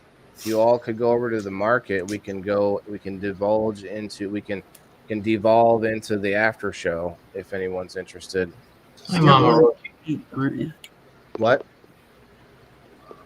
You're one of the 8. Saying hi to Mama Rochi. Hey, Mama I don't Roach. think I am. Hi. Hello.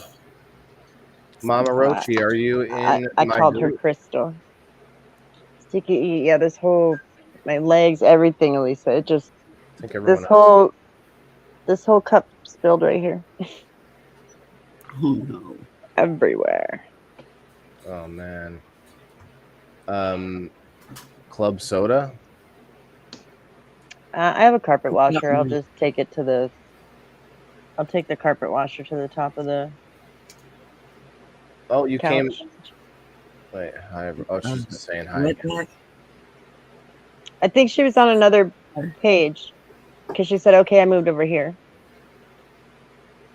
She moved. Yeah, she moved back to the. Okay, maybe you were on the in the group.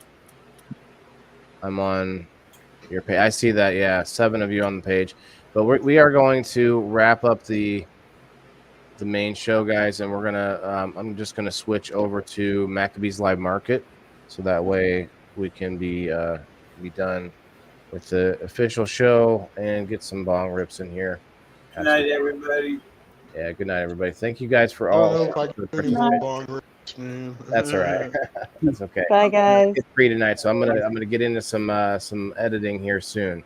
But Thank yeah, you. thank you guys for hanging out. Everybody for participating. Kim, thanks for hanging out again, and Lisa. Hey, my Melanie. Nice to meet you.